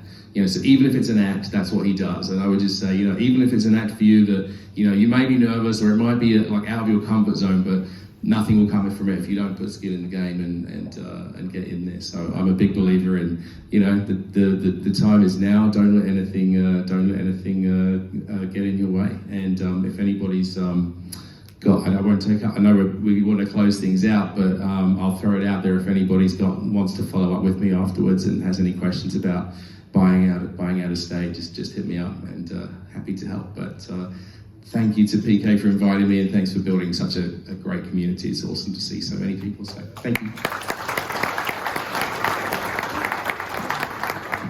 Right, spoken like a true HR professional. Like, really, it's all about that soft stuff. But it really is. Like, I feel that people, you know, here's me on a vent again, but you know, you're throwing away $15,000 on a buyer's agent when all you need to do is make some phone calls. Like, that's literally it. They're using the same data that you can use. I'm here to empower you, and I'm very grateful that everyone's actually arrived. I'll take your permission, so it's like 5 to 8 or something like that. Can I do 15 minutes of Q&A? I know we'll go over. If you need to leave, you can, but please raise your hand. Do I have 15 minutes? I can do Q&A? Yeah. Is that okay? Yeah, cool. All right, so this is a Q&A. So put your hand up. There's no such thing as a silly question. Honestly, like, everyone always says that, but I encourage stupid questions because everyone's thinking them. So just ask it anyway, and also ask any particularly hairy questions to me, or like, you know, just anything that you might be skeptical of, or apprehensive of, or fearful of. Just anything. Like, this is a safe community, right? It's just being live streamed and stuff, but it's safe. Just please ask. So I'll take as many questions as I can in 15 minutes. Yes, please. My question is now Brisbane going up or down for the Olympics in 2022. Great question. See that, like, the Brisbane road, and how much? Is Brisbane going up or down because of the Olympics? So I did a video on this maybe 6 months ago when it was announced, but next question, a lot of the infrastructure refurbishments that the city will go through were already planned, right? Were already planned regardless of whether the Olympics were going on or not. And the Olympic Committee, the International Olympic Committee, kind of refashioning the Olympic Games, whereas Beijing, they built that bird's nest, it's amazing, London and things like that. Going forward, they've realized how expensive putting on the Olympic Games are, and they've almost pivoted to the strategy of like Olympics Light, where they're not expecting host nations, host cities to go on a massive spending berserk spree or anything like that. So what does that mean in terms of house prices? I don't think the Olympics themselves will have much or material benefit on the Olympic Games, on house prices at all. I don't think so. However, what can happen is that if there's enough sentiment then that sentiment becomes a self-fulfilling prophecy, right? So if enough news.com, realestate.com, Domain, Sydney Morning Herald, AFI, Fairfax, News Corp, if enough media articles get out there that Brisbane's going to boom, it's probably going to boom. Not because of you and me, because we live here, we know Brisbane, but these Sydney, Melbourne investors, for those of you who are watching, they're not as clued on as we are, and they'll just flood the market like they have in the last 1 or 2 years as well. So not a perfect answer, but those are my thoughts, broadly speaking. Yeah, I'll just take one question per person, if that's okay. Thank you. How do I manage documentation for multiple properties? Another associated question with that is how long does it take to manage multiple properties, right? Like oftentimes, and this is my own experience, I can't talk for anyone else, but like we have over 10 properties, and I honestly think, and my wife's my CFO and accountant for everything, so she was better placed to answer this than me, but I honestly think it takes me and her together, excluding tax return time, which is like, just forget it, excluding tax return time, it's probably 2 hours a month. That's an honest answer. Honest answer across residential and commercial properties. Is there a tool you use, or is there something which makes it like easier? I use Microsoft Excel, which Dave hates because it's he doesn't like Excel. But I use Gmail and Excel, and so there's a common myth: the more properties you have, the more burdensome it becomes. If you have the wrong properties, I suppose it can become burdensome, but maintenance and time management is not a part-time job. It really isn't. Yeah. What's your favourite tool for gathering data for a suburb or like a region? I really like lots of tools, and there's no single tool that will give you a perfect solution. I was talking to someone about this today. There's like tools, you might want to write them down. There's like HTag, there's Boom Score, there's like CoreLogic, there's Investor, DSR Data, there's this new one, KnockKnock.today. I just saw that one come up today. Ironically, there is Suburbs Finder, there's SuburbsTrends.com. There's like so many tools. The thing that I want people to understand, because there's a lot of people saying that, I have a proprietary data system, or I have a proprietary tool, or my data no one else has. There's no such thing as that in Australia. Every single tool that I've just mentioned comes from the same source, which is CoreLogic. CoreLogic is almost, for those of you in IT or whatever, I'm not in IT, so I'm just going to make this up. It's like a data lake. It's like, that's where all of the data exists, and all these other tools are simply APIs from that. And so if you go right to the source, which is what I did to build this system, you can get a back series of data from CoreLogic for about $20,000. It gives you 5 or 10 years of history. I got 30 years of history to run the regressions, but that is really the ultimate source for anything. And all these other things, pick and choose what you want to use, but they all give you different versions of the same thing. Yep, there with your left hand up. You were mentioning earlier that townhouses in Brisbane is kind of like a short-term investment right now. Wouldn't that create a massive price drop in the next 2 or 3 years if people start to sell? Can you clarify on that point a little bit?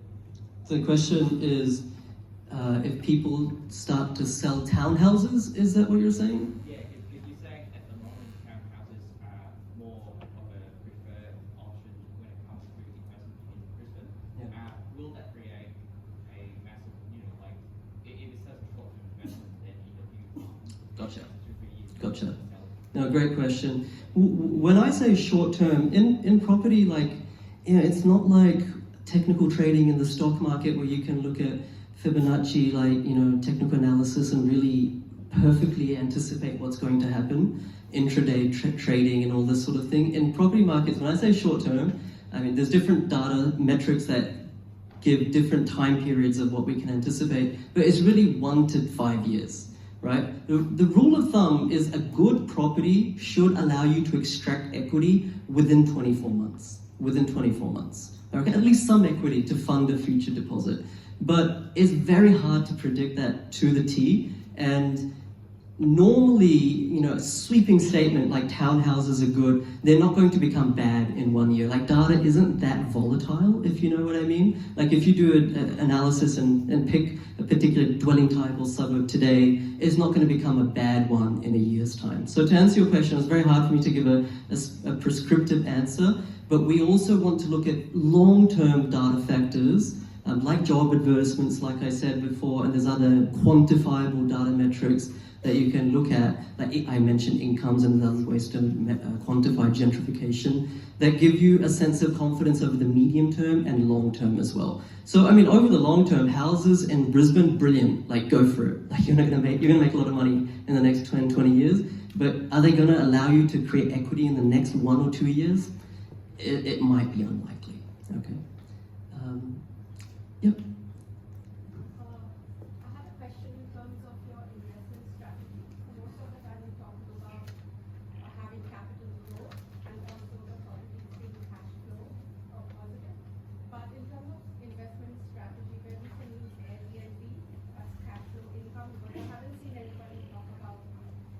My strategy when I speak to my son about investing at Suburbs, and I think it's a great place to invest because there's no supply coming up for sure. There's a lot of demand in terms of tourists and people wanting to move in.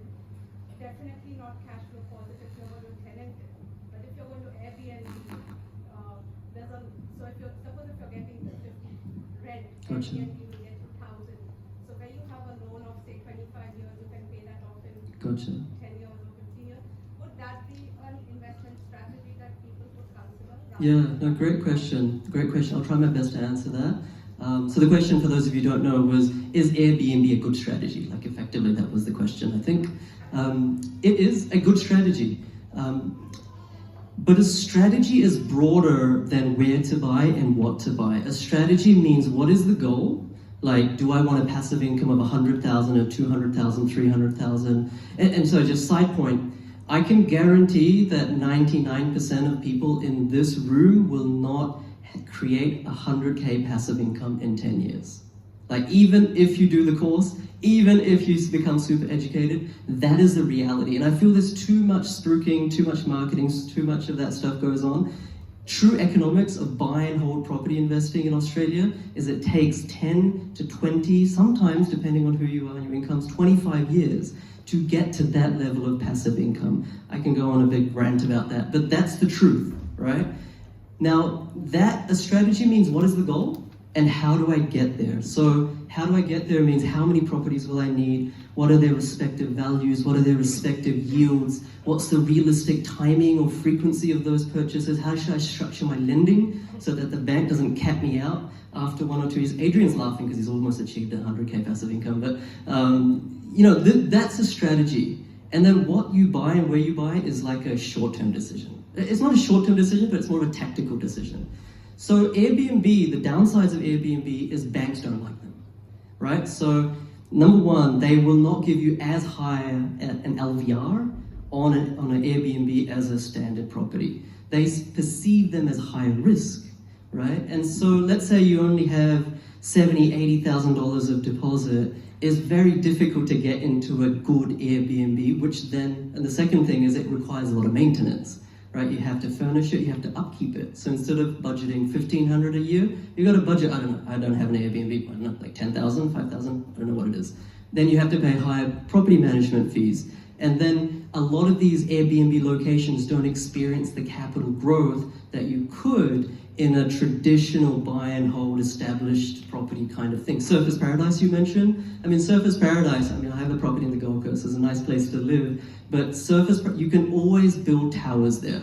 And I know personally within my own network, there's about 7 or 8 developers who are just on the sidelines, they're loaded up with cash, they're just waiting for building costs to come down. There's gonna be more towers put up in the Gold Coast. Right, so immediately you have that sort of scarcity taken away from you. The banks don't love you. You're getting short-term positive cash flow. You can't refinance it. The capital growth is nothing. How are you going to get to that second, third, fourth property? Right, and that's the other thing. Like positive cash flow sounds awesome. Oh, buy positive cash flow. Hey, it's a no-brainer. But whether it's now with a little bit high interest rates, or even like 2 years ago, or even May when interest rates weren't so high. Positive cash flow in the traditional sense, a standard property, I'm not saying Airbnb, is only really netting you like $2,000 to $5,000, maybe up to, I don't know, maybe up to $10,000 of positive cash flow a year, right? How many of those types of properties do you need to retire, accounting for inflation and purchasing power in the future? You're going to need like 10 to 20 of them. At least I would need at least 10 of them. There's no chance of me buying 10 properties. On an average income, you cannot buy 10 properties worth $500,000 over the next 5 years. Like whoever says your strategy plan is buy one property a year for the next 10 years, you have to run away from those types of people, right? It's more nuanced than that. So positive cash flow is good, but it doesn't get you out of the rat race. What gets you out of the rat race is capital growth.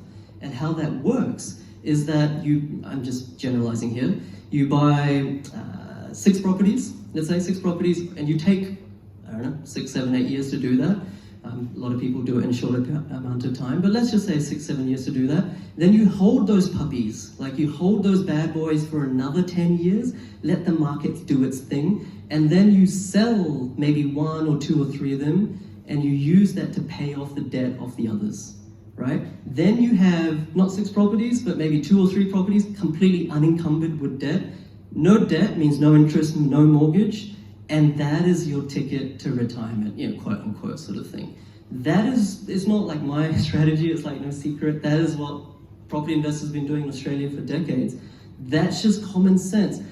Positive cash flow won't get you to that outcome. Positive cash flow, or neutral, or just high yields allow you to hold those properties for that time period, 10 years, 15 years, whatever it is, so that the engine, which is capital growth, gets you out of your 9 to 5. That is what allows you to pay off your debt without having contributed any yourself from your income. Does that make sense? I just want to check whether is that resonating, guys? Because that's the honest truth. I don't want to just make stuff up and everyone's disappointed. That's the honest truth.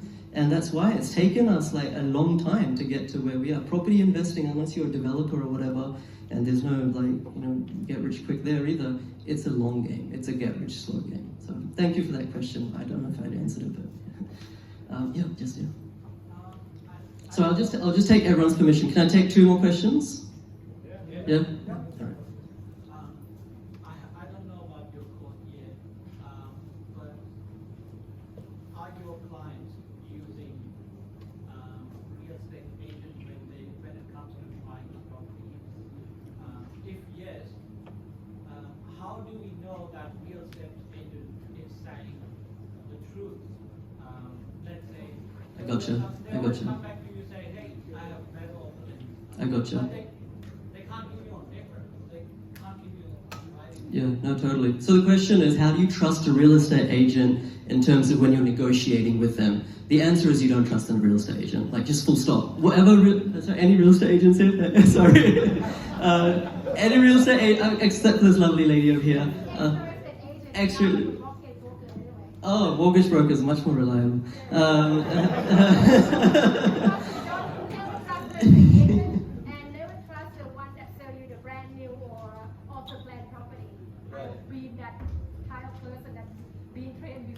Right. No, 100%. And this is my thing, when Dave was talking about before creating relationships, you have to be selective in who you create these relationships with. The real estate agent can be your friend. You should be a nice guy or a nice girl to them, polite, a human being, and that way you can get off-market opportunities to answer your question. But we don't trust them in terms of the condition of the property, whether the suburb is good, what the valuation is. We create our own valuation, we have a tool in which we do that.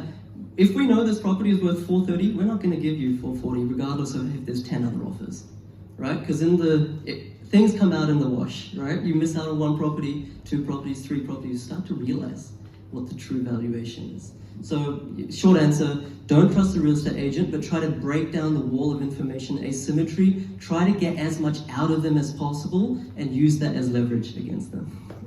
This kind of sounds buzzwordy and stuff. It's actually not hard. It truly, truly isn't. Anyone can do this. So you had one? A couple of weeks ago, I met a property investor in his 60s, and he said he has 5 or 6 properties and all paid, no mortgage. And I was like, whoa, okay, another PK, I will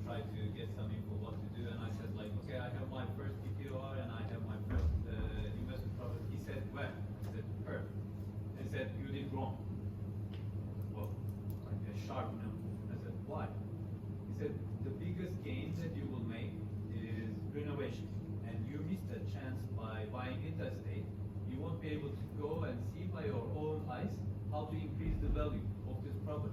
And I was like, yeah, I never thought of it. Yeah. So who do we rely for our renovation strategy? Should the property manager advise us? And we as people know nothing about construction. Okay, I will have a new bathroom, new kitchen. Gotcha.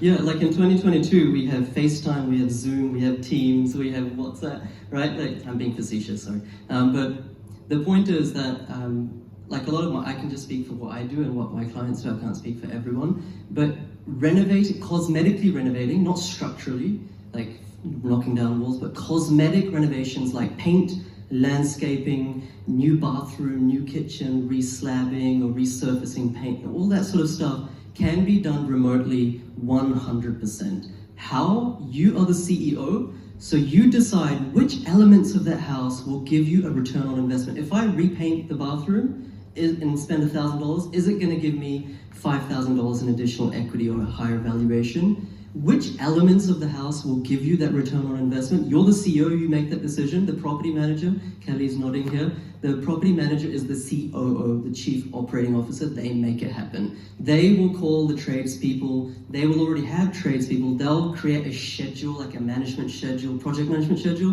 what tradespeople come in and out, how long it's going to take, how much it's going to cost, etc. They manage it. Sometimes they do it for free.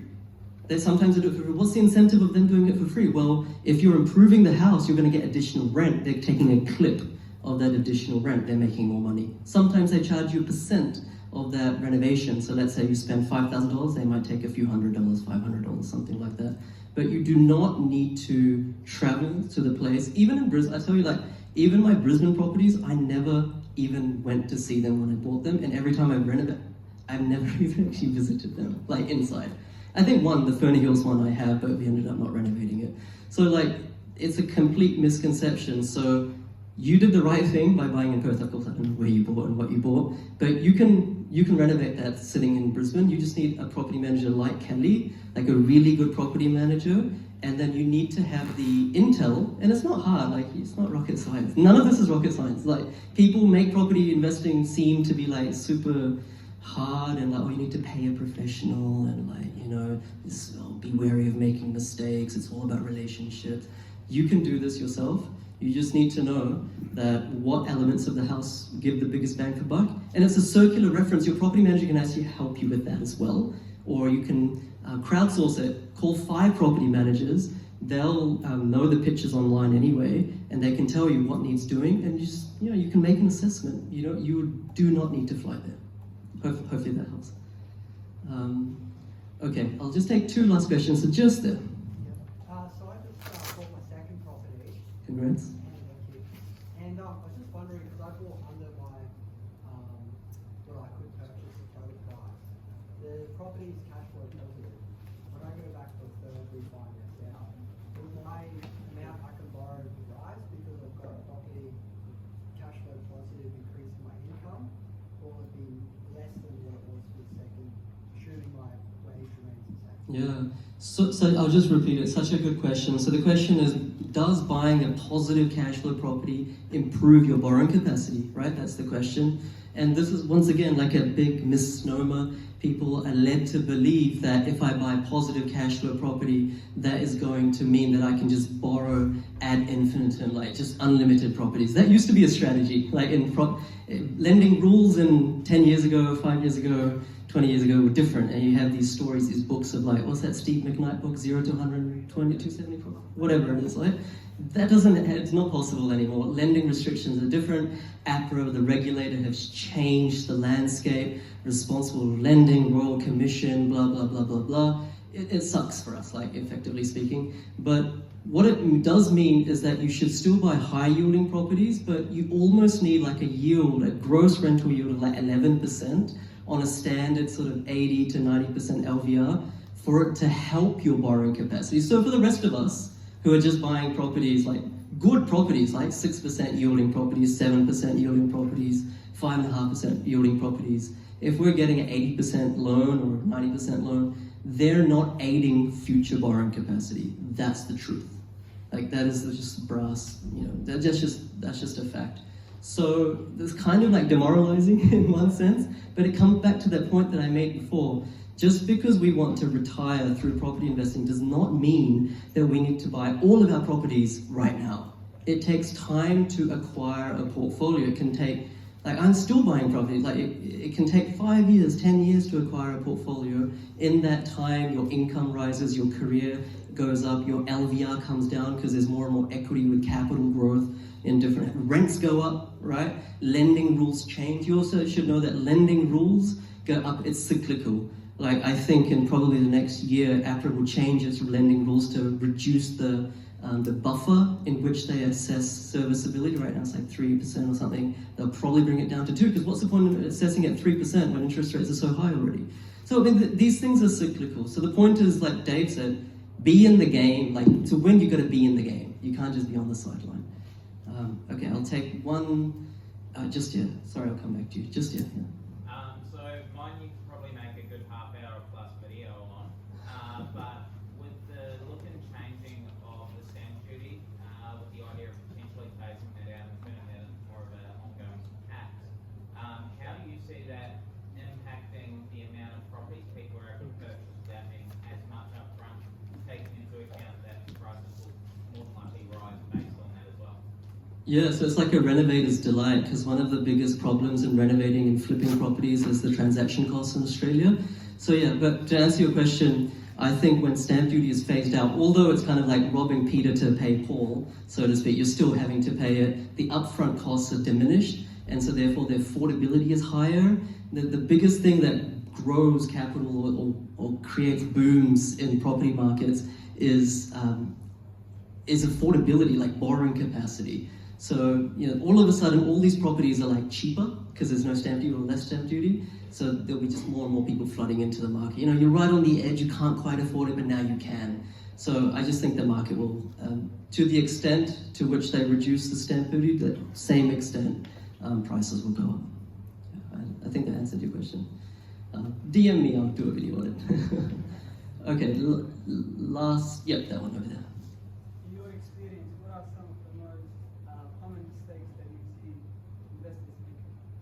Yeah, thank you for asking. I know you asked me that before as well. Thank you for bringing that up. So common mistake number one, I'll try to be as kind of tangible and concrete as possible. Common mistake number one is, although there's fantastic communities, like, you know, many of you are probably in my Facebook group, don't buy in a suburb, don't buy in a property just because the majority are saying that. Like, I can't tell you how many people, you know, you're probably this yourself. I used to be like a Facebook junkie. Like, you know, you're in 10 different groups and you listen to 10 different podcasts and you follow 10 different people on YouTube, hopefully me included. And it's like, okay, what's the common thread? It's like, okay, this person mentioned this suburb, that person mentioned this suburb, these people have mentioned it, that's the suburb. Like, enough people, wrong idea. Because what I can tell from, I don't want to say from the inside because it sounds weird, but like, just from the other side, what I can see is that what people talk about is often too late. Like right now, everyone wants to go to Adelaide, and we're not really buying in Adelaide, right? Like all my clients know that. So it's like, by the time people figure things out, it's like a little bit too late. Just like in the stock market, like if I tell you right now, oh, you know, BHP has just found this new, this new reservoir of oil or whatever in this basin in the US, it's like, well, that's already been announced. And so the stock price already reflects that announcement. What you needed to do was insider trading, but no, that's a separate thing. But it's almost like what it is. Data allows you to have insider trading in the property market. You can see the data as symptomatic of what is likely to occur in the future, and then it does occur. You know, prices do go up by 20%, 30%, and then the media reports on it, or that's your friends start talking about it, and then you're like, oh yeah, I better invest in that area, and then everyone starts talking about it. So that's like mistake number one, be ahead of the pack. Whatever the majority are doing, don't do that. And that goes to my clients as well, for those of you who are in the room. Just because another client is doing something doesn't mean you should do it. Use your own brain, right? They might be making a mistake, right? They might be ignoring or misinterpreting or not talking to me.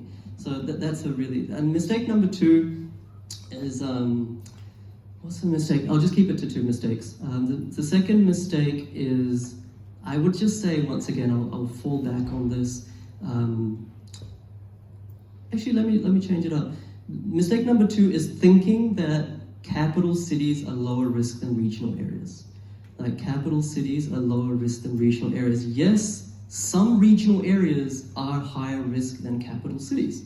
Like, you know, Port Hedland over in WA, mining town, Geraldton, etc. Like, yeah, exactly. You know, you would have made like $200,000 if you bought there 2 years ago. Like, and you'd be thinking, why is PK saying such stupid things? But it's like, you know, you just have to go back to 2016 where property prices went from $800,000 down to like $150,000 in the space of a year.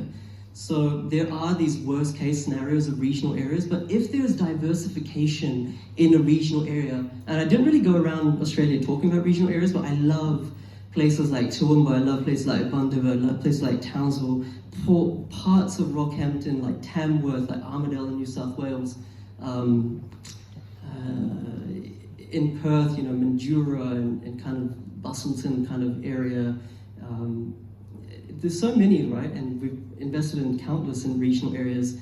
In the short term and in the long term, they can and do outperform capital cities. And the kicker is that you get additional yield, you get better yield. And people often think, well,